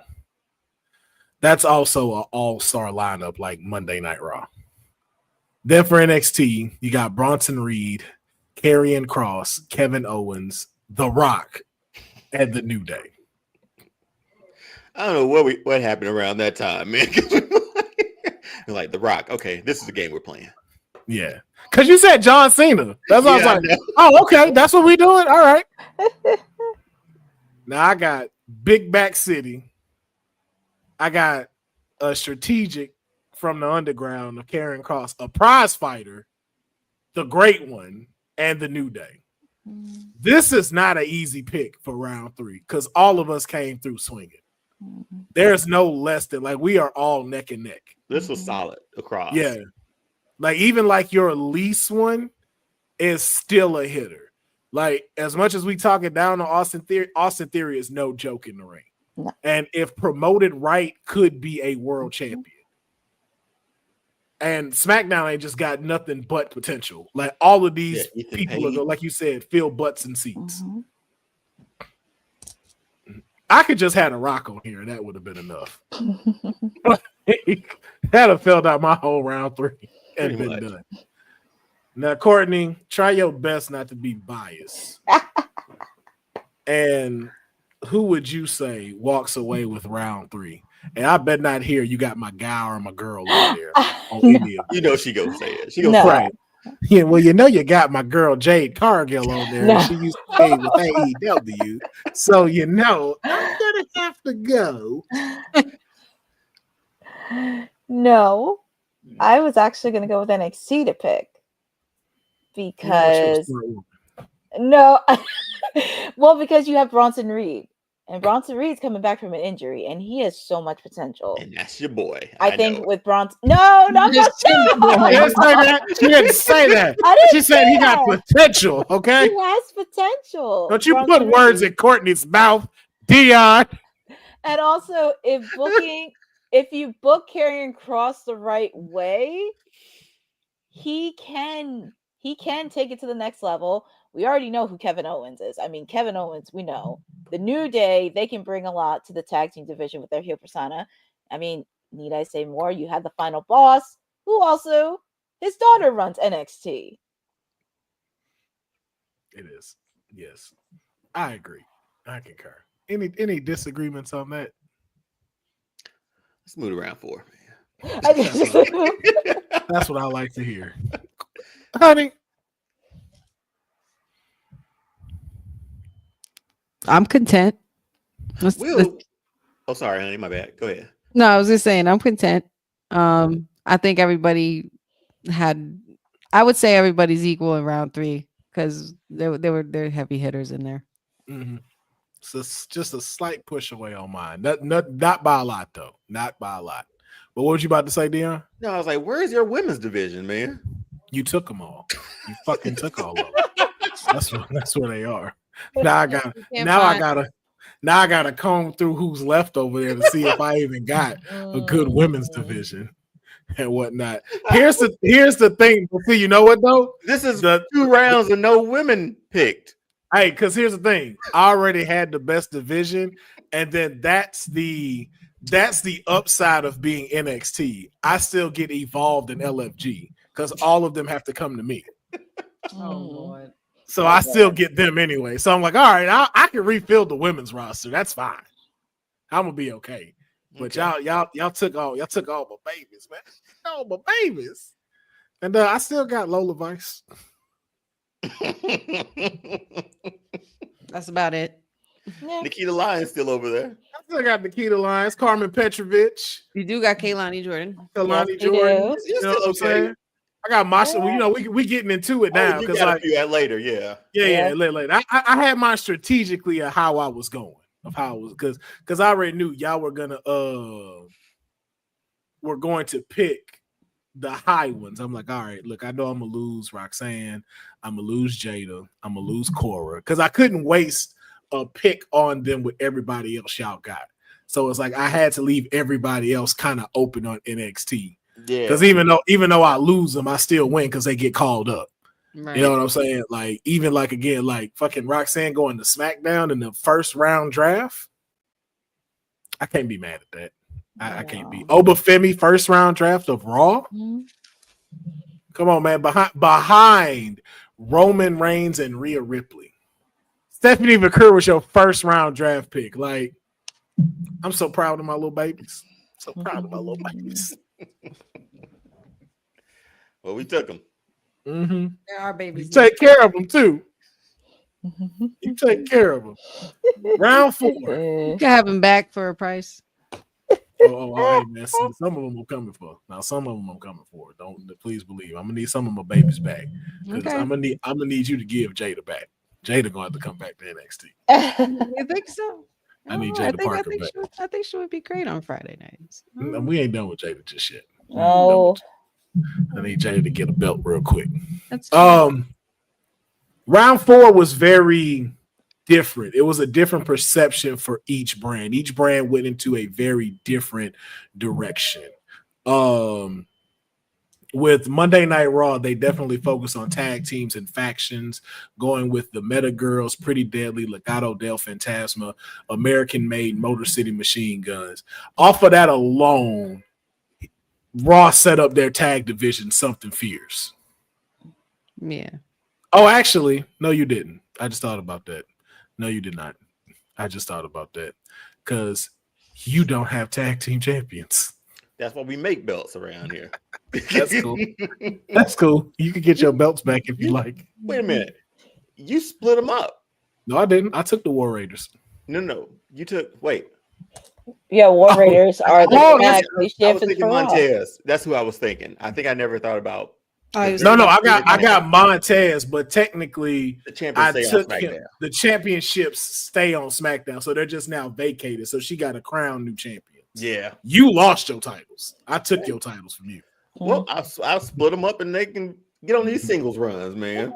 There you That's go. a tag team division. Yeah, because Meta Girls will have somebody to face. Pretty Deadly gonna have what?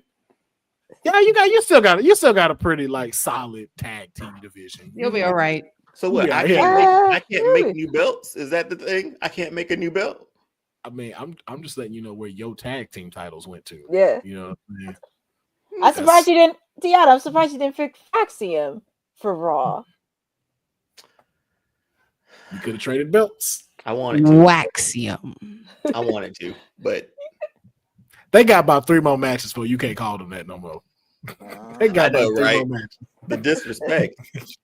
If they stand and deliver, you gonna have to give them their dues, honey. No, stand and deliver is when it goes down. When it all goes That's when it all falls. Yep. The boys gonna still come out. Oh shit! Stand and deliver to fall and crumble. That should be a PLE too. I'm just gonna throw that out there. Fall Fall and crumble. Fall and crumble should be one.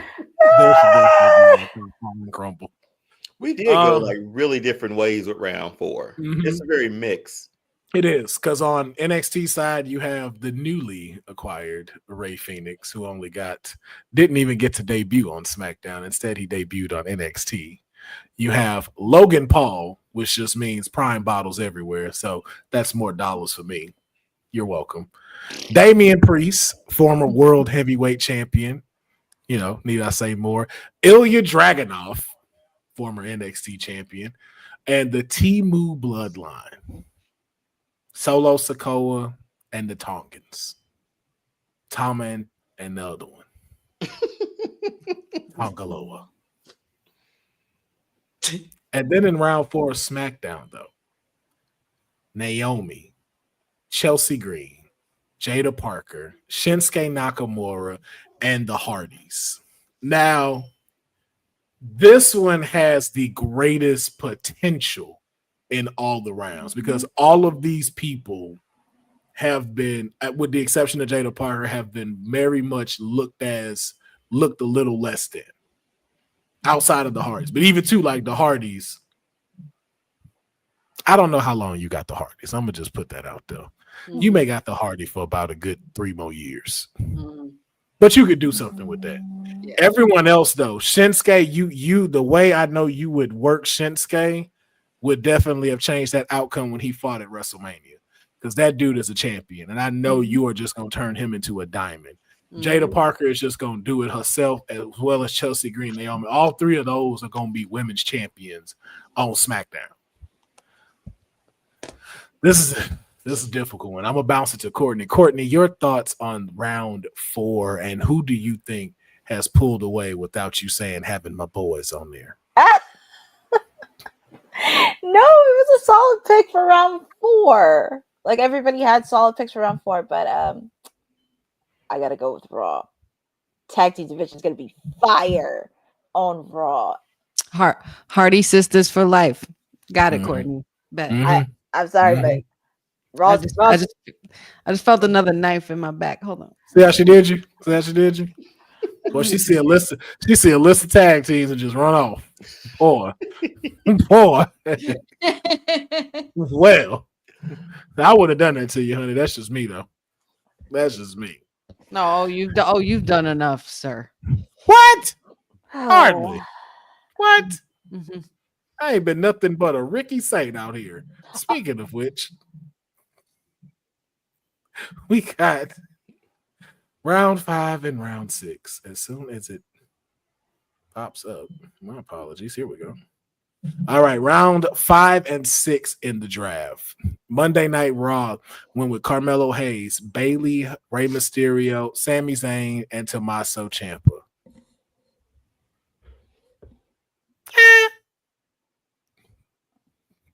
This is definitely not your best work, Deonne. Yeah, I would be honest. Coming from the person who picked who first out of the draft.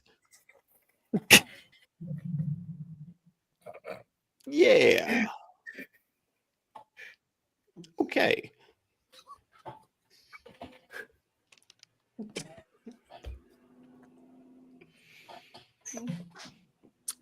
Proceed, Will. Oh I'm shit! gonna mute myself now. I'm sorry, honey. Oh man. What'd she say? Not my strongest. Not my strongest. What'd she say? That's your strongest one. Not that he's not, Yeah. he's only been saying that about my rounds for the last 2 weeks. But No. the one time I say it, God forbid. What was funny though is because it's like, yo, it is true. It's just you should have let me say it because your first round, you just left yourself open.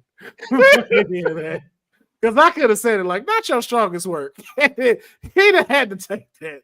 But well, listen, I'm telling y'all, when Matt Cardona becomes champion and the Jersey Shore is thriving well, we're the ones that are gonna get laughed at. Okay. Wild. Oh shit. All right. SmackDown though picked up Ricky Saint, Andrade, the newly returning Rusev, Trick Williams, and Julia.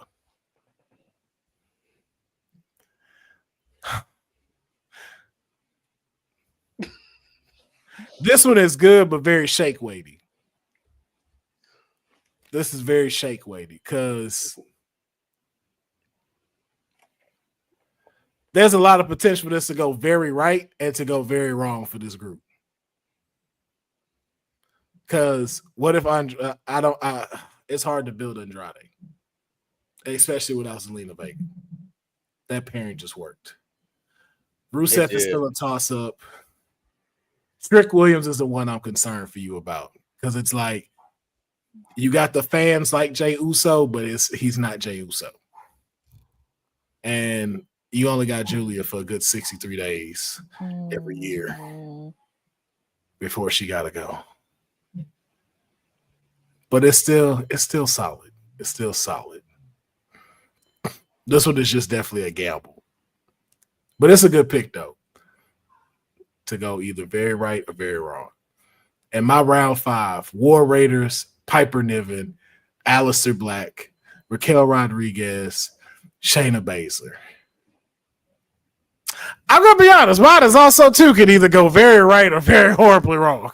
We're obviously at the point where we're like, okay, we got what we wanted from the first 4 rounds, and now we need to just solidify a roster, like tighten it up. This is what these last ones were. I should also spell round correctly. Because War Raiders are prone to injury, so I could lose them going into next week. I would need to rebrand Piper Niven. My biggest takeaway is Aleister Black. And Raquel and Shayna is good for the glory of how they were at NXT, but now I don't know if that same glimmer can come back. So that's why I say this either could go very right or go very wrong. And then outside of Carmelo for Raw. Hey, give me credit for Bayley, man. I tighten up my women's division even more. You got a good locker room leader. Yes, you do. I bet not see her rose plant nobody at WrestleMania. Ain't no more rose plants. Bayley to Bayley is all day, every day. Top rope. Ray, you don't know when you finna get to lose. You really gonna make Sami Zayn champion? I need somebody to take some pins, man. Not Penny Zayn. No. No. In Ciampa, I think we can do something there, man. I think our mid-card titles can be like my card, like the meat of it. I think we're solid. The workhorse, the matches, we got it. Yeah, you just got to watch out for Ciampa just because Ciampa does still have that neck problem. So just be careful in pushing him. But Courtney, your thoughts on round 5 and who pulled out? I will say for round 5, all the picks can go either way because there's not one bad pick. And also you could think of like character development with each of them. But if I had to pick, I am actually going to go with SmackDown on this one. and it's not because of I Ricky. think you already said it. No, it's not because of. Like you I said, have a thought. we finished round 5. I have a thought on this because it's not because of Ricky, but there is some development that it could work, not just with Rusev, but maybe Trick, because I know we talked about at NXT on his character development. That was something because he has the charisma to do it, but it's just kind of figuring out the character shift. Julia, it could be a possibility of rebrand. What?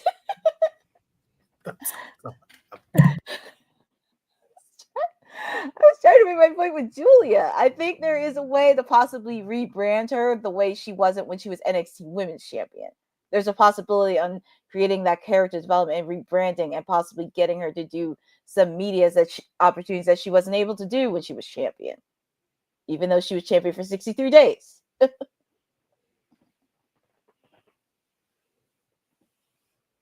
So you're giving it to SmackDown, of course. Shout out to Ricky Saints.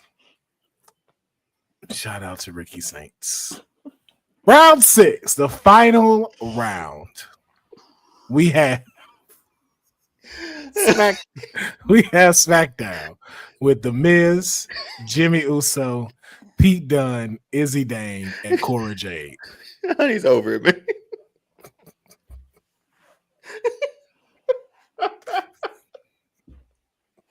What?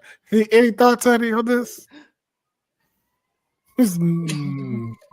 Wrap this shit up. No, That's my only thought. My thoughts are on the screen. Round 6, I will say, works for her just because this definitely beefs up her mid-card division, which I think was one of the things she needed work with.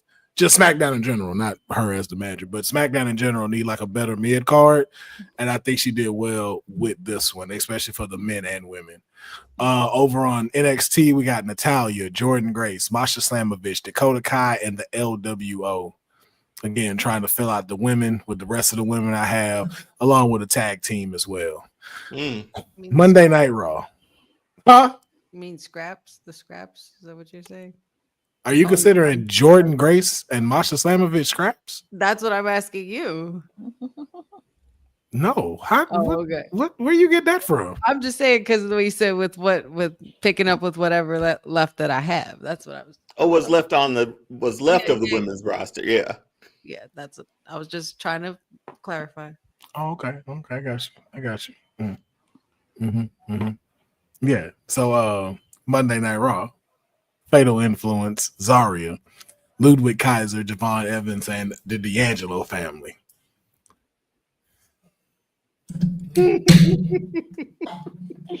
Oh my goodness. And that's the show, everybody. Yeah. Y'all have been great. It's a great Saturday. That was a great Saturday, ladies and gentlemen. No matter how hard I could try to freaking keep a straight face, there's something that's got to make me pop. Courtney, your thoughts on round 6 and who do you think takes it? Oof. Oh, wait, let me. Oh, mute. No, I'm looking at round 6 because this is actually pretty solid. There's no bad picks. Lots could do with mid-card talents, women's division, everything else all around. I'm going to give the slight edge to Raw. I got to give a slight edge to Raw because I think there is a possibility on revamping the D'Angelo family and giving them a different... What? Oh, I think it's no. Fuck out of here, yo. Fuck out of here. You gonna give him that? Yo, nah, that's so. Oh, yo. No. No, that made me mad. That made me so mad. She said revamp the D'Angelo family. Yo. Everything. Out of everything. Yeah. If you'd have said Fatal Influence, I'd have been like, okay, any of these other people, I'd have been all right. You giving it to him because of a revamp for the bitch ass D'Angelo family? I'm sorry. Continue. Well, I'm not. I think this is going to be the only time I'm going to come back here after that. She's sick of y'all shit. I ain't never coming back. I think the Soledad have come back here. But I will say it does beef up mid-card, and in the women's mid-card, you have Javon Evans, who could help out in the Intercontinental. Same thing with Ludwig. You can also help with Zarya too. She can also help out as well. Oh God. Jeffrey said, "I can't wait for the AEW draft." Oh my God. I wish I would have written these down. I think you gave me 2 Councilman's rounds. the sibling that's mad at Courtney, his other sibling, so he's turning around and not talking to her, giving her the silent treatment.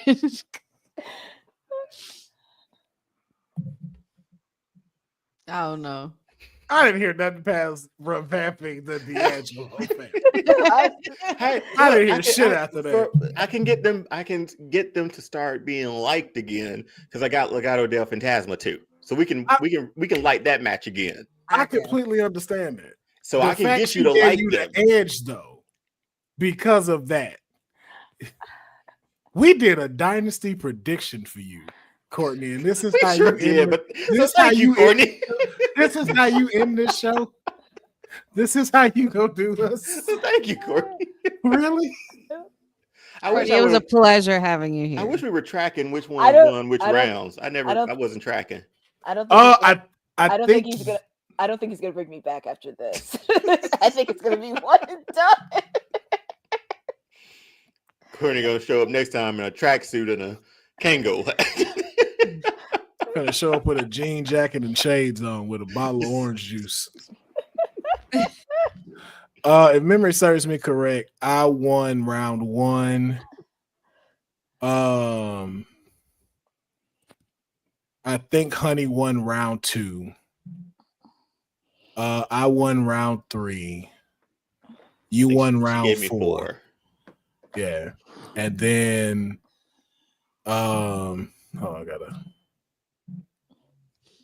she won round 5. And then you won round 6. Did we split? Yeah, we split. Yeah. All of us won 2 apiece. Yep. Oh, nice. Yep. We all won 2 rounds each.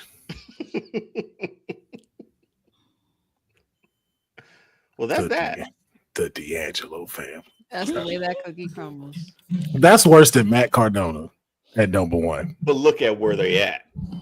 No, Compared to Matt Cardona. that's worse because you should be happy I took them from you. You don't have to worry about them anymore. I'm very happy you have them, but the Yeah. fact that she gave you that round because I of can the always break 'em up D'Angelo and family, package 'em, man. honey, I'm Get so right. sorry. I'm so sorry that I have been disrespecting you with Matt Cardona after the shit I just witnessed. Because I'm sorry this for ain't you too. this ain't even about me. This ain't even about me. You got The Miz, a WWE champion, WrestleMania headliner, Jimmy Uso, part of one of the greatest stories told in the last 20 years. Pete Dunne, one of the greatest Pete UK Dunne. champions. The Bruiserweight. Longest NXT, one of the longest NXT North American champions initially. 2 great upcomers, Izzy Dame and Cora Jade, who are going to deliver in the women's division. And we all lost to the D'Angelo family. Because of the D'Angelo family, yeah. Jeffrey says she needs a Snickers. I'm not saying this is how I feel about you, Courtney, but You wretched little bitch. now remember, that's you talking to you. I just want you to know. That's not me calling you that. That's you talking to you. I just want you to know that. Oh, This God. is what you picked. Hey, sit the fuck down, Funaki! That's what run round 6. I just want you to know. I'm not gonna, I'm not That's what got over for you. Pick that. Courtney, Yeah. I thank you. Courtney, You chose with your heart. You chose wisely. You gave some thought to every one of them. I appreciate you Courtney being our point, guest today. Courtney 0.5 us again. You did it again. I could Did it again. There's no winner here. We all came out even. Let's wrap up. I just told Patchy the situation, and he goes, Deonne picked the D'Angelo family. Come on, man. Everybody know. I need bodies, man. I need The bodies. Italian said it. You know what I mean? Like, Ladies and gentlemen, this has been another wonderful episode of the Oh, Kayfabe God. Podcast. We'd like to thank God. everybody for tuning in today. We would like to thank our special guest who will return well someday. done, D. Someday. Courtney Rice for being here. Make sure that y'all do check out AEW Dynasty. That is going to be going down tomorrow. Also, let us know in the comments how you felt about the Charlotte and Tiffany Stratton exchange, as well as the newly revealed promo. Wait a minute. The last one. The last. Courtney, come again. Not often, but again.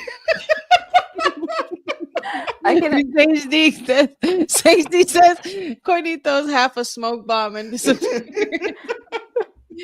The 0.5 assassin. 0.5 assassin. I can imagine how my 1 year anniversary is gonna look like. Oh, good Let's grief. just get a montage of everything that happened in a year. That's gotta go down. Oh shit.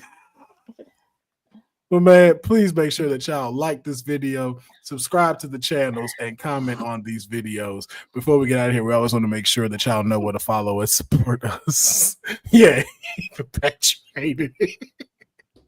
Honey, where can they find you and where can you be followed? You can find me on All Things Wrestling with Honey on all the platforms. You can also find me on Women's Wrestling Talk Monday, Wednesdays, Fridays with the Honey Night SmackDown Watch Along, as well as Kayfabe Podcast. And you can find me supporting my decisions. There you have it. Deonne. Yeah, over All-Star Fandom Show on Instagram and TikTok, and over on YouTube too. I haven't been on a lot of them lately because I've been busy. But my friend Doc and Jen, they've been doing reviews of Daredevil Born Again, so they've been tackling that for me these last few weeks. But yeah, over there, and I'm here every Saturday. Hopefully get back on Women's Wrestle Talk sometime soon to come back throughout the week. But yeah, All-Star Fandom Show everywhere that you follow. Yes, indeed. And of course, Courtney Rice, where can they find you? They can always find me. Well, they can always find me here every Monday, Wednesday, and Friday at WWT Live. You know where to find me on the socials. No watch along tomorrow for Dynasty because I will be there in person. So no watch along. You can always follow me on my socials on at Courtney at J11 on Twitter and Instagram, where there is content happening. And I'll be posting my bold predictions tomorrow ahead of Dynasty.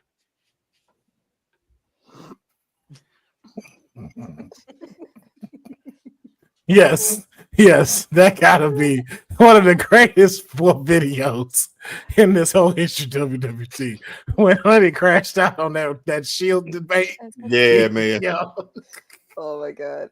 Rightfully so, though. she came out of nowhere. Courtney, that's all your fault. Wait, what happened? As soon as he did the math, I was like, by one point, I was like, this had to be Courtney because nobody was doing the half points. Yeah, we need to look at that again after recent stuff. I definitely need to revisit that because y'all favorite horseman, your favorite Shield member, your favorite Shield member is just not doing it right now. He never was. He never was. He's not shielding. Clearly not. Two of them are in the main event on night 1 of WrestleMania. So this is true. Y'all can find me at Will Pharaoh, PHARAOH. You can also find me at dang, I didn't realize that I used the wrong overlay on this whole show. Straight out of a comic. Oh, shit. It was not supposed to be that one. I made a whole kayfabe one and did not put it up. So definitely have a lot of editing to do. Good thing that I'll have to upload this in a few days anyway, since I'm banned on YouTube from uploading and whatnot. But once again, we thank each and every one of y'all for checking out the Kayfabe Podcast, supporting us, enjoying the time. Definitely enjoyed being here during the evening times. Yes, indeed, Jeffrey, this was a great show, and it couldn't have been a great show without y'all being in here, watching along, and of course, these wonderful people here on the show. It is always one of the highlights of my week, and I'm always ever so grateful to be on the show with them. So until next time, we will check y'all out. I was so about to do a Brett joke, but I'm going to let it slide. I'm not going to do it. So y'all take it easy. We will catch y'all next week. Peace. Thanks for joining WWT. Don't forget to like us on all social media platforms at WW Talk Pod. Like and subscribe on all video and audio platforms, like yesterday, my G. And check out our website at www.talkpod.com. Thanks for watching Women's Wrestling Talk, the #1 women's wrestling network on the planet.